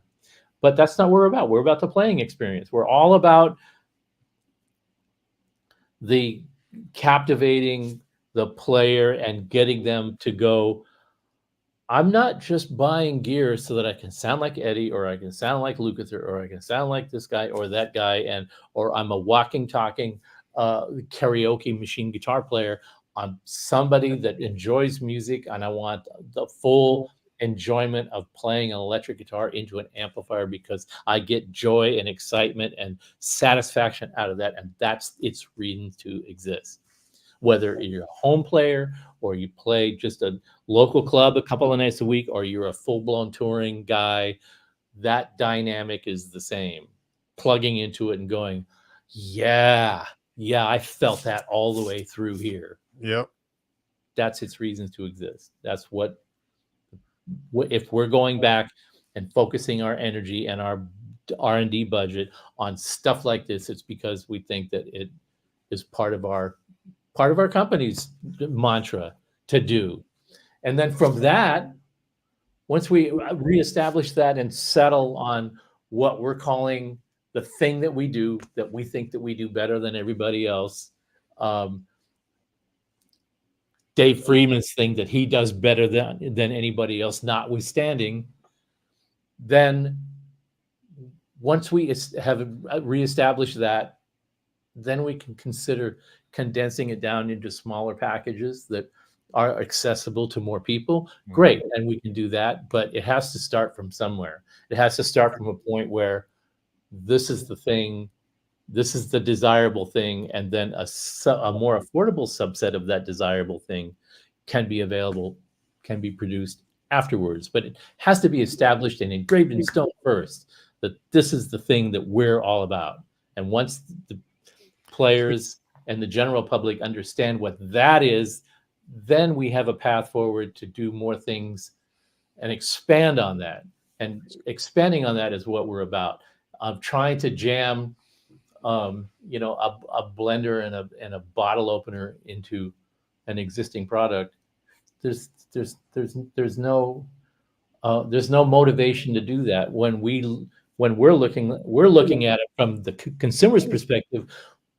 Why should we go to that effort and make a thing that's going to cost you this much when you can buy this and this and this and have it all make sense? And so that when one piece of this group of things it seems like, well, that's a lot of stuff to plug in together. But yeah, but when one of them becomes obsolete, the tube amp part of it is not going to become obsolete. Exactly. The IR loader will. The IR loader is going to be obsolete within 2 years. There's going to be a new one. There's going to be a better one. There's going to be a smaller one. It's going to be a less expensive one. And those kind of things, you don't want to marry them to a product that has a much longer lifespan. And no matter what anybody says about tubes going away and all the influences are going, tubes are dead, tube amps are old and over and blah, blah, blah. Those guys are doing that for clickbait. They're not doing that because it's a legitimate argument. It's not a legitimate argument.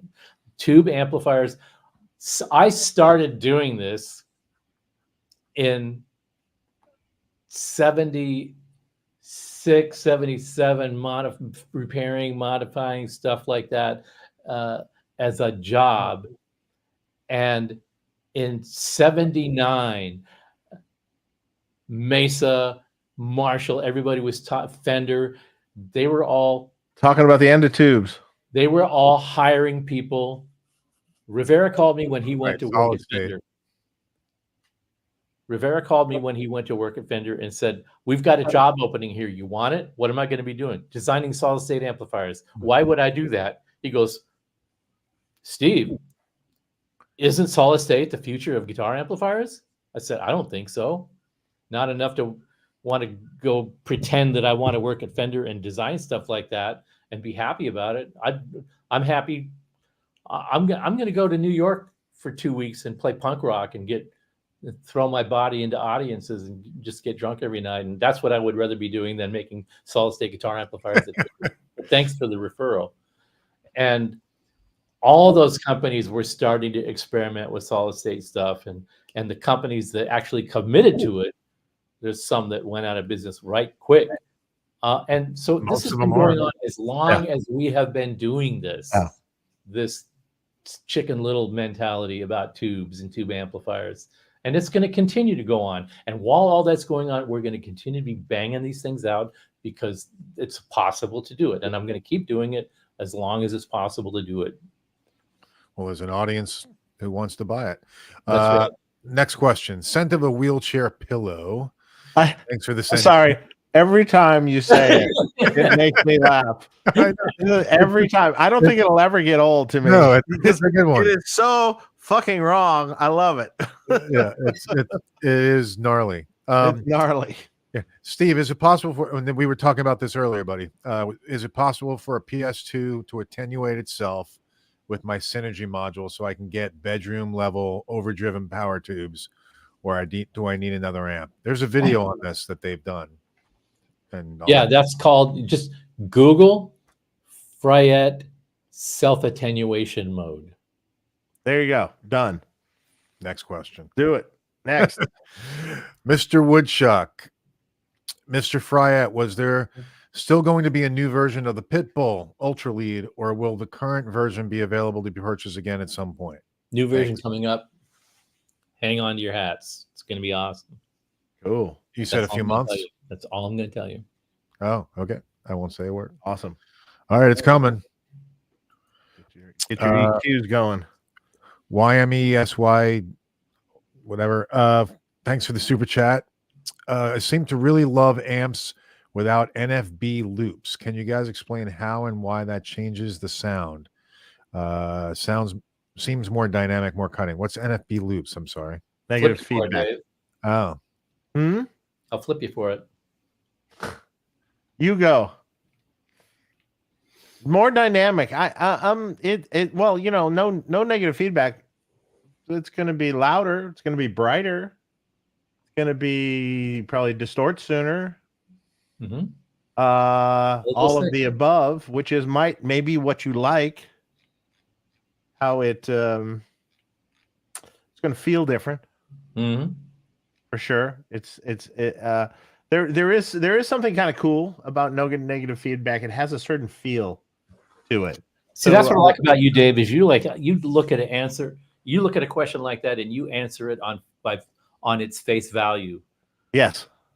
Which is a good thing. It's something that I've yet to learn how to do. So I'm trying to sort of like explain what it is you might be liking about it. So, right. You know, and I have a couple amps that have no negative feedback in them, and they have a feel, they have a thing about them, like Pink Taco V2, Pink Taco V1, Little Sister, all those are no negative feedback, 20 watt power section, sort of modeled off the old Marshall, you know, ones where we're really heavily abusing the EL84s to the point of like, I've had some texts go, really? Yeah. I'm like, it works mostly. Yeah, it sounds good though, right? Those tubes are cheap. right. They mostly work. Actually, to be honest, maybe have had less problems with those tubes and amps than I have other amps, you know, even though we run them beyond their capability. Yeah. You know, like just like those old Marshall 20s did and stuff. It's like, you know, 17 watts plate dissipation on EL84. Right. There's some stupid figure, whatever it is exactly. I don't know. See, my natural propensity is to first talk about what is negative feedback in the first place, so that you have a basis to have the conversation about how and why that changes the sound. And changes would be the wrong. I would change the word change to what is it doing that makes me think about the sound of it in those terms. Seems more dynamic, more cutting. I'm going to look at that and go, that's incomplete. Then what? I'm going to ask you, then what? The question implies that you're aware of the difference between an amp that has it and an amp that doesn't. And by saying then what, different, more dynamic, more cutting than what, because it implies that you've got two identical amplifiers and one has it and one doesn't, and I'm sure that you don't. Because amps that have it or don't have it do or don't for a variety of reasons historically. Some were just done because it didn't matter to have it or not, and it was extra cost and extra labor time, and if it doesn't accomplish anything worthwhile, then why bother? So that's why you would see little inexpensive combo amps that didn't have it, because they don't need it. What and why don't they need it? And then bigger amps do, and why do they? Well, That is more about design habit and a particular engineer's background or propensity to use a circuit like that than not to, for whatever reason. Maybe a particular designer has some background experience in hi-fi stuff and understands why you would use that and how you would use it and what's effective about it. So speaking in like more concrete terms, let's just say, okay, this amp has got negative feedback. Why does it have negative feedback? Well, negative feedback is used in a power amplifier section design, mostly in the power amp section.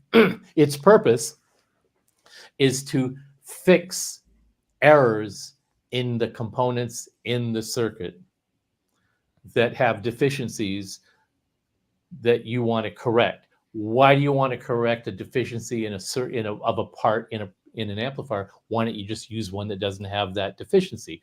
Okay, let's talk about that. The output transformer. A big output transformer is not a linear thing by itself. It's got behaviors. Depending on how that transformer is being used, it'll have behavioral issues. That doesn't mean that it's bad.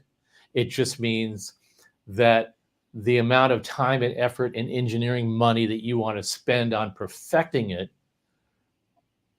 is impractical for an amplifier in the price range that you want to try to sell it at. So you have to use a less expensive transformer that maybe doesn't have as a inherently linear behavior. You use negative feedback to impose linear behavior on it. That's what negative feedback does. So it actually makes a less desirable part more functional in that circuit. That's why you would have it. Or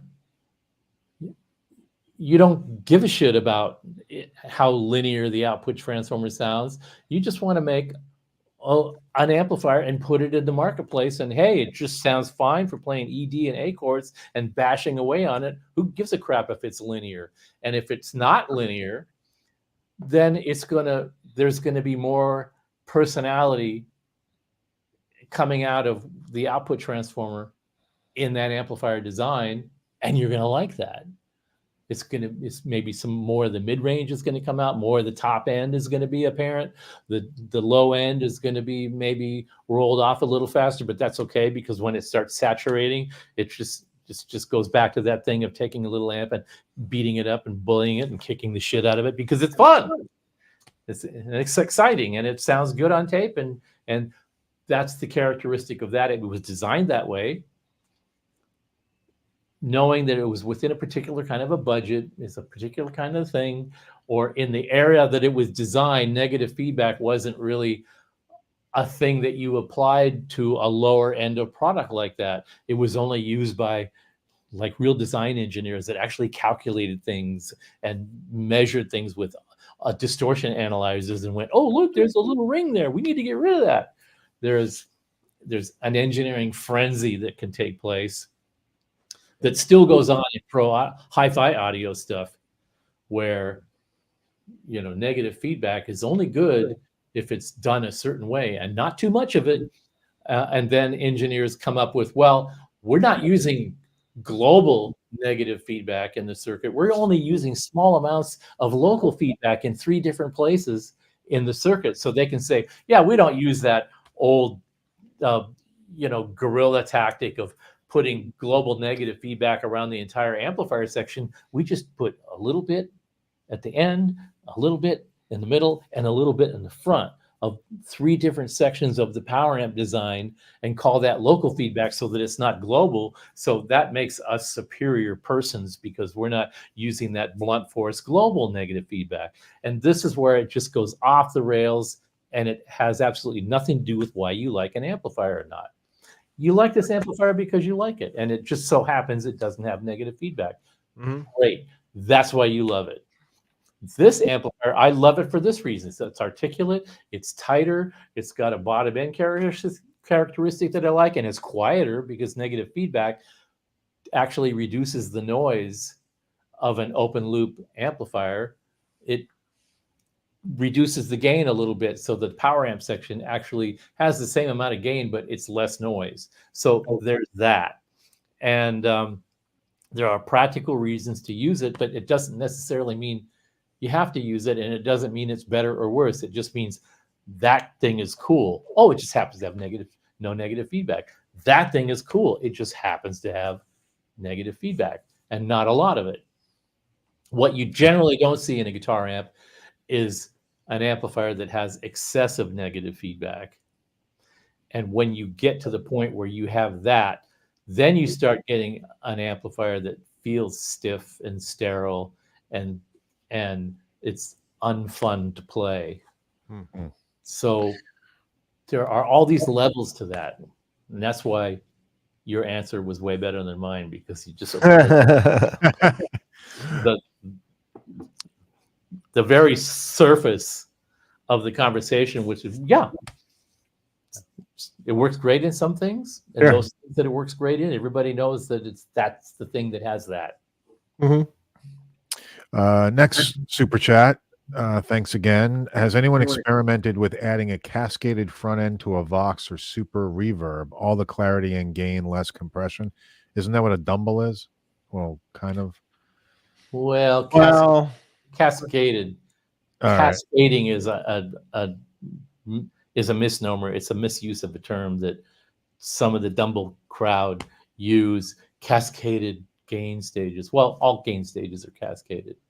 Remember the old Lucky Strike commercials? You probably don't, but there was a Lucky Strike TV commercial. Actually, Lucky Strike on the package. Was it Lucky Strike? Said it's toasted. That was the thing about Lucky Strike cigarettes. It's toasted. The tobacco is toasted. And that was their marketing campaign. It's toasted. Yeah, all tobacco is toasted. But they said it's toasted. Right. And that is what made everybody go, oh, That's I'm not going to beautiful smoke. marketing. Oh, yeah.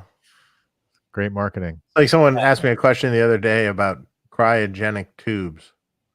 And I was just like, really? These are things that people say. I'm like, I said, that's a bunch of bullshit. Snake oil. These That's are a bunch of marketing bullshit. concepts. They're taking money from you. These are marketing concepts that company use when they don't have when their product doesn't have a real reason to exist that they can articulate and explain. Right. Just saying cascaded stages means the first stage feeds into the second stage, and the second stage feeds into the third stage, and the third stage feeds into the fourth stage. If you put it simply, have I modified a Vox to have an additional gain stage? No, actually, no, I haven't. Have I heard one? I remember Reinhold had one years ago that was his own amp or something that was a modified Vox. It's pretty cool sounding, actually. And the super reverb, that starts to get weird. When you start modding a Fender circuit, it's sort of like a boogie then, and then which can I put additional gain stages in high watts, and let me tell you, the reason a lot of people don't do that is because the power amp is really unfriendly to that kind of stuff. Yeah. And so it just doesn't fly. But it's been tried, and it's been done and undone many, many times. Braxel, thanks for the super chat. Can you use the Power Station 2 with the new Cyclops in conjunction with a KHE amp switcher? And Braxel has put his finger on the question that we're getting asked pretty much every other day now by email. And the answer is yes. Although we have seen some people having ground loop issues with amp switchers. And I suspect it's because there's a possibility that, and I don't know, Dave, you deal with this more than I do. Maybe you have some insight. I can't see why. But have you run into ground loop issues? We've been running into people that are having ground loop issues with not with good amp switchers. Yeah, that was So, sort of the implication. I mean, like KHE, for example, KHE is a good switcher. Amp Pete is a good switcher. Those are the main things I have Good luck with. experience with, right? Mm. So I don't see why you couldn't use the KHE amp switcher for your heads. I'm taking it, and you're just putting that essentially well in place. Think of the KHE amp switcher in and out as in place of your head. Mhm. All your amps are hooked up in the KHE amp switcher, and then that amp switcher is your head. Right. Just put it real simply for people. Mhm. And that just goes where your head would plug in the Cyclops or the whole scenario that you have. Right. So it's irrelevant whether the It's Cyclops irrelevant. or So not. you're switching multiple heads into the load of the power station. Right. And And the Cyclops is adding a preamp to that. Shouldn't be a problem. Shouldn't be a problem. Can there be ground issues with things when you get very elaborate setups? Yes, of course. Sure. And do you need to know something about how to fix those things? Yes, you probably do. And are those Do I know exactly what that's going to do? No, not yet. But I could try it because I do have a KHE amp switcher and I do have a Cyclops here. So, but those are all scenarios that have a resolution. You just have to know what to look for. And with ground loops, probably most of the people that are trying this stuff have no idea where to even start with a ground loop. Many times I find that people don't even know they have the ground loop. Yeah. Oh, isn't it supposed to make that noise? No. Right. Well, that goes to the confusion of ground loops, because a ground loop issue can express itself in all kinds of different ways. Oh, I thought a ground loop was a hum. It could be a squeal. It could be a squeal. It could be oscillating. High pitch squeal. It could be a squeal that you don't hear. It could be a high frequency oscillation that you don't even hear, that's making a hum. Mm-hmm. And I've run into this where somebody had an oscillation. My power station is humming. It was humming because the rig that they had set up was oscillating at 100 kilohertz. And the power station was trying to amplify 100 kilohertz at 100 watts. Mm-hmm. And the only thing that you could hear was the power supply ripple, because the power amp was cranking, amplifying a frequency you couldn't hear. Mm-hmm. And that was the ground loop. And the fix for that was to fix the ground loop. And well, why was the power station humming? Because it was working at full horsepower. Right. Here's the one I love the most with emails. My amp is, well, they could say buzzing or they could say humming. And then you have to figure out what they're exactly talking about. And then you find out. And generally speaking, let me ask you a question.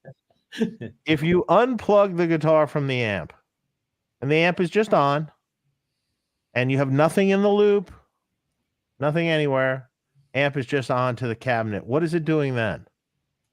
Oh, it's really quiet. Mm-hmm. Okay, well, and then if you plug your guitar straight in, oh yeah, it's buzzing now. Okay, well, that is called pickup noise. You're getting EMF from your surrounding. Your surrounding is different everywhere. And what could I do about it? Oh boy, that's a whole nother problem. Sometimes nothing. Oh, is it dirty power? No, it's not dirty power. I've had shops before. The last shop I had before this one, and this one's not great. It buzzes quite a bit here. The one I had before this though was crazy, and we really went down a rabbit hole with this. It was just like, we wound up, when we were just experimenting, we wound up like going to a battery powered amp, a guitar, and turning the power off to the entire building. What did it do? The same exact thing. Because it's in the air surrounding us. Of a field hum. There were these big power poles near us and stuff, and just a field hum coming in, radiating. And it was really bad. I mean, like Humbucker was just like, ah. And nothing you can really do about it. There is nothing really you can do about it, you know? You know what? And then I tell people, I go, here's the big question. If you spin around in your chair, well, first of all, back away from your amp. Don't sit on top of it. Like right on top of it. Mm-hmm. Back up in your chair and then spin in a circle in your chair if you can. And tell me if the hum changes. Oh, yeah, it changes. Okay, is there a spot where it gets kind of quiet? Yeah. Okay, just stay there. Stay right there. Don't move. Our new factory. I always said to people, and you know what that spot is, don't you? That's when the guitar is flat like this. Yeah. So if you can lay on your back on the ground while you play the guitar, you might be okay. Good Our shot. new factory is so quiet that we have established Awesome. a newer threshold of QC that is more precise than it was at the old location. We can hear things that we didn't hear in the old place because there was so much EMI radiating around the place. Yeah, sure. I mean, I get it here, just radiating through the air into the amp like some sort of digital thing. And it's not the modems in the room or anything like that. It's I've whittled that down. It's something outside somewhere. Cell towers are doing a lot. We're living in an age of horrible EMF. I mean, from everything, everywhere. So yeah, we got to rip through these super chats here. And wait, let me add one more thing to it. And then they say to me, "Well, my other amp doesn't do that. What's your other amp?" Oh, I have Fender Twin. No gain. There's no gain. Gain, and top end, especially if it's a brighter, gainy amp, will amplify every last little fucking conceivable thing. The more gain you stack on, the more that louder that pickup noise is going to get. Absolutely.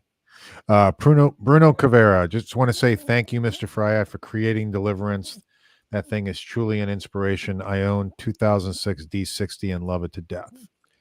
Thank you, Bruno. I really appreciate your kind comment. That's really sweet. Thank you. That's awesome, Bruno. Harmonicaster, could you make a circuit that adjusts levels and ratios of even and odd order harmonic? Wow. Yeah. You can. All right. What is even? And what then is once you have it, you'll figure out why you only want to hear one and not the other. What are even and odd order harmonics? I don't know what that is. When a component generates distortion for whatever reason, it's not just one level. In other words, it's like strings on a guitar or a piano. There are harmonics above and below the fundamental of the distortion characteristic. So you could have a distortion at a certain frequency range that are the fundamental harmonics. Just like when you hit a low E string, the fundamental is E. Or on the A string, the fundamental is A 440. But if you listen carefully in an amplifier, when you pluck the A string, you'll hear the 440 fundamental, and then you'll hear a subharmonic of that, a half an octave or an octave below, and an octave or two or three or four above, because the metal on the strings will also resonate and create some fake notes above and below the fundamental. Distortion does the same thing. Even order harmonics are harmonics that happen on the even numbered octaves above and below the fundamental. Odd order harmonics are the ones that are 1 and 3 and 5, right, as opposed to 2, 4, and 6. The odd order harmonics tend to be the ones that are more musical sounding because they represent the root, the fifth, the seventh, the ninth, the basic building blocks of chords. The even order harmonics are 2s and 4s and 8s. So 8 is an octave, so that's okay. But 2, have you ever played a major second dyad? It's pretty unpleasant, but you can make musical use of it. in distortion, it is a headache-inducing harmonic generally. When you're playing through an amp that's distorted, that's getting distortion, solid-state amps tend to emphasize even order harmonics, and that's what makes them sort of subliminally unpleasant to listen to if you get them in their distortion region. And that's why solid-state amps need to be 2, 3, 4 times as much power as an equivalent tube amplifier. In the tube amplifier, it can go into distortion, and the distortion harmonics are fundamentally musical, and you like the sound of that distortion. Your ear hears it, your brain processes it as musical. It's not offensive, and it doesn't make you have a headache. The headache part is your brain is trying to filter out the stuff that it doesn't like, and it gives you a headache trying to do it. So in a tube amp, play it into the distortion region all day long. Have at it, and you'll have fun. A solid state amp, you don't want it to clip at all because it starts generating the even order harmonics. Like digital audio too. Same thing in digital audio. Yeah. So you want the power band of a solid state amp to be so big that you never get near the distortion. Yeah, that makes sense. Okay. And so can you make a circuit that will give me a headache and not give me a headache just with a knob? More headache, less headache. Sure, you can do that. Jay Hughes, it's okay for guitars to make odd noise sometimes, fret noise, a little grindy, low E string rattle. Issue with stainless steel frets is for people who swear by them but split time between their 30 guitars. I might be one of those. An hour ago.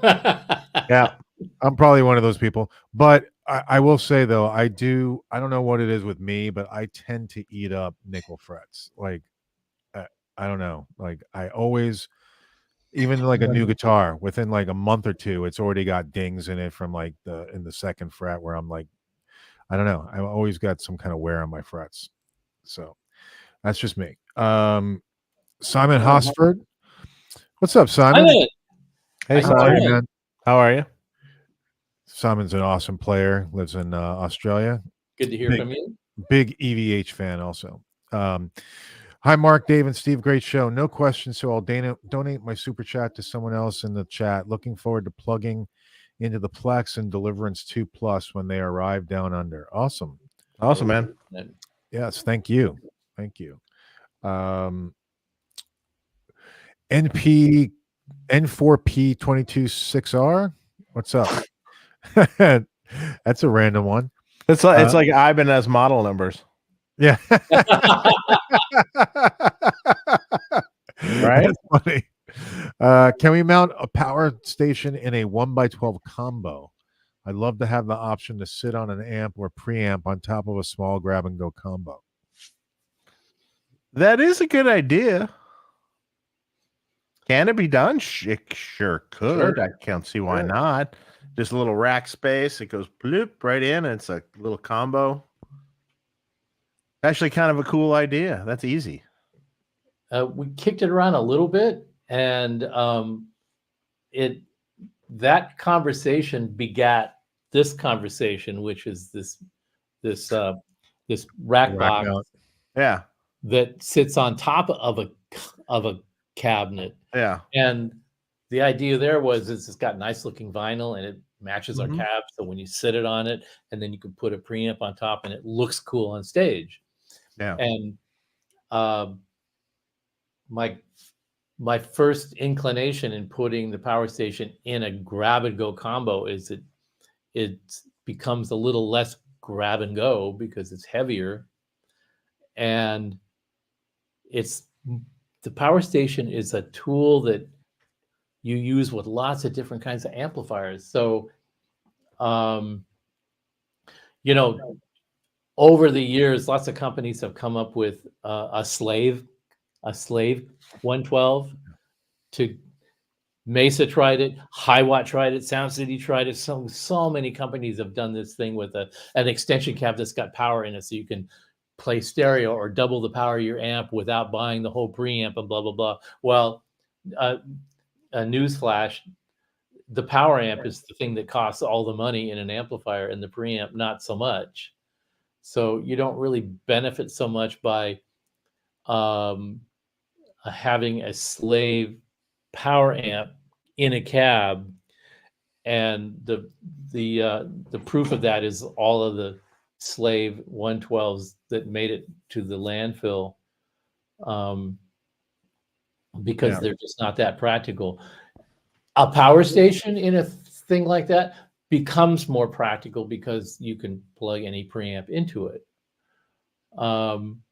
So yeah, in a sense, like a PS2 in a little 112 box is Yeah, kind of front mounted, you know. So it Yeah. Yeah. actually it'd be kind of cool. It would Yeah. be a cool idea. All it is a cabinet. So some Yeah. bracket ears. Yeah, we don't have to kill any small animals Yeah. to experiment with that. You Jay, could you- even do like a sealed cabinet or a ported cabinet or something with that kind of boom. Could. Yeah.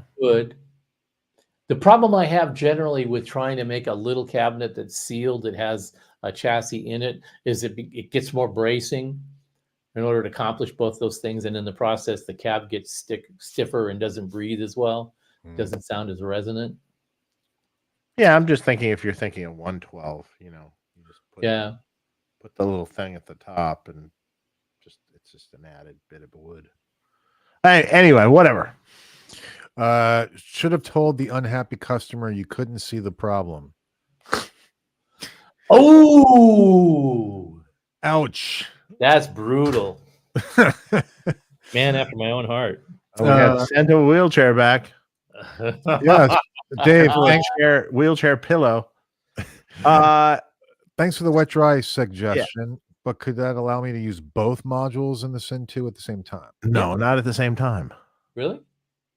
No. Oh, both at the same time? Yeah, yeah. No, you can only switch between the modules. You know, we went through You didn't add that at the, you know. You didn't add that went part. through that whole scenario when we were modules. starting. You need two Syn. You need Yeah, but then you go down that same path that I was saying with, if you could do that, then you go down the same path of phase and modules and yeah. You know, we went through that whole the thought experiment when the Synergy project started. We talked about blending modules. Yeah, but we came up with the whole switching thing, and then we went, this is an impractical logjam. Well, the phase alone is the phase alone, issue. yeah. But also mixing it, and then it was a mess. Tris Mahaffrey, I think Mahaffey. Thanks for the super chat. Great show tonight. Love the topics. Best show on the internet, hands down. Well, thank you. Thanks, Tris. And there's a lot of shows on the internet, so I'll take that. There's very many. Yeah. Cars in depth. Any solid state amps that Steve likes, including vintage? Solid state amp.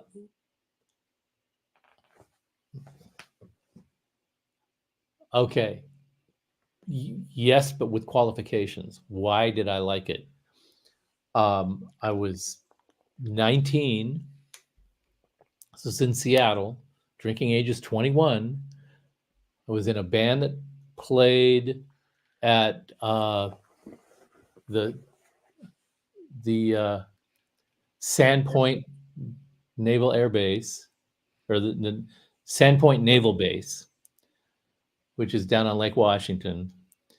And when you were on the Sandpoint campus, you could drink at 18 because the enlisted men could drink at 18. Whereas outside of the base, you had to be 21. So I was working in a music store. Some guy had a band. There was an enlisted men's club on that base. And this guy had a band where he had a contract that he played at the enlisted men's base every Saturday night, Friday and Saturday night, where everybody went there just to get as hammered as they possibly could. And so the music store I worked at, he came there every weekend to rent drums and a PA system and some stuff. And he said he needed a guitar player one time. And so I said I knew somebody, and I called him later, and I said I couldn't say that I was interested at the gig because my boss wouldn't like that, but I can do the gig. So he said, well, come on down. So I went down and I played with him, and I started playing in that band every weekend for a couple of months. And I just borrowed whatever was in the store to go play the gig. And one time, two or three times actually, I used an acoustic amp. It was a combo. I think it had 410s in it. And I'm 19. I'm getting hammered every weekend. I'm barely a guitar player. And the enlisted men guys were just a fucking riot. And they were just sending pictures up on the stage every 5 minutes. And I was just turning that thing all the way up and falling over on it. And I was having the time of my life. And I remember that as being a great sounding amp. If I heard it now, I'd probably go, I don't know. Or maybe I would think it sounded good now, but it sure, I didn't have any pretense at that time that it was not going to be doing the job. And I also, when that sold, somebody traded in a custom amp, and I played that gig a few times with a custom amp. And the great thing about the custom amp is the Listed Men's Club had this really steep staircase going down it. So every time that we left after Saturday night, when we're done and we're hammered and moving that custom amp up those stairs, invariably we'd slip and the whole thing would roll down a flight of stairs, cement stairs, and land at the bottom unscathed. So that was an awesome solid state amp. The bass player used a custom amp and he thought it sounded great. For guitar, not so much. The acoustic actually sounded, I recall, sounded pretty decent, but with a lot of conditional sort of nostalgia thrown on top. Okay, we got one last super chat. One last super chat, and then we're gonna get out of here. We're gonna have to run. GC Phoenix, thanks for the super chat. Senor Fryette, aside from power output and tubes used, what are the sound differences between a 252 and a 292? You guys are bad arses. Thank you. They're minimal, actually. They sound slightly different, not just because they have different tubes in them, but because the different tubes have slightly different behaviors, because the amplifiers have slightly different behaviors. Voltages, negative feedback comes into play, all these kinds of things. Originally, when we were selling these power amps, it was on the understanding that you either needed more power or you needed the amp to break up a little sooner. These days, nobody plays those power amps loud enough to use, and even the 50, use anywhere near the power that it can produce. So most people are buying them based on, I just think 6550s are cool, or I'm an EL34 guy, whether or not it actually serves the purpose for them as a particular sonic stew. There's a lot of bias that goes into why a particular customer likes a particular model, and that bias can change over time. So aside from the power output, that's a good way to say that, because people aren't buying those two different models based on their power output anymore. They're buying them based on personal bias. I think 6550s or KT88s have that big headroom and big sonic. They rely on the traditional characteristics that people use to describe those tubes. That doesn't necessarily mean they sound all that different. You can make them sound very, very close. And you'd have, like Dave saying about doing an A-B comparison, a blind A-B comparison. We could basically set them both up and make you think one is the other, and have some fun with that. But I don't know. Every time I think that the 252 would be fine for me because I don't really need that much power, and then I get in a situation where I fire up a 292 and I go, this works great for me, because it's really not about power anymore at that point. Right. Especially if you're using a head or a preamp into the power station, then I run that into the power amp, then you're golden, because all the power amp is doing is amplifying what you put into it. Speaking of power amps, I want to just, before we get out of here, I brought a little show and tell that you guys might enjoy. This is a 1960 Telefunken stereo power amp, one of the first stereo power amp, hi-fi power amplifiers on the market. That's cool. What year did that come out? 1960. Wow. And it's got tubes in it? It's got one tube in each channel. It has exactly 2 tubes. Not 2 power tubes and 2 preamp tubes. It has 2 tubes in it. What kind of tubes? They're called an EL504, I think. Huh. And the EL504 is an EL84 with a preamp triode built into it. Interesting. Each channel has one.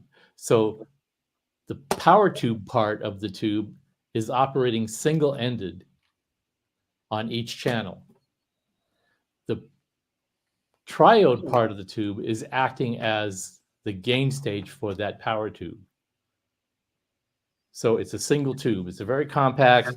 It was meant for automotive audio, but somebody made a stereo power amp. It's got 2 output transformers. It puts out 2 watts a channel. Fucking thing sounds fantastic. It's got a little button for tape, a button for bass boost, treble boost, and an on-off switch, and that's it. That's all you get. Wow. It's a cute little bugger. That's awesome.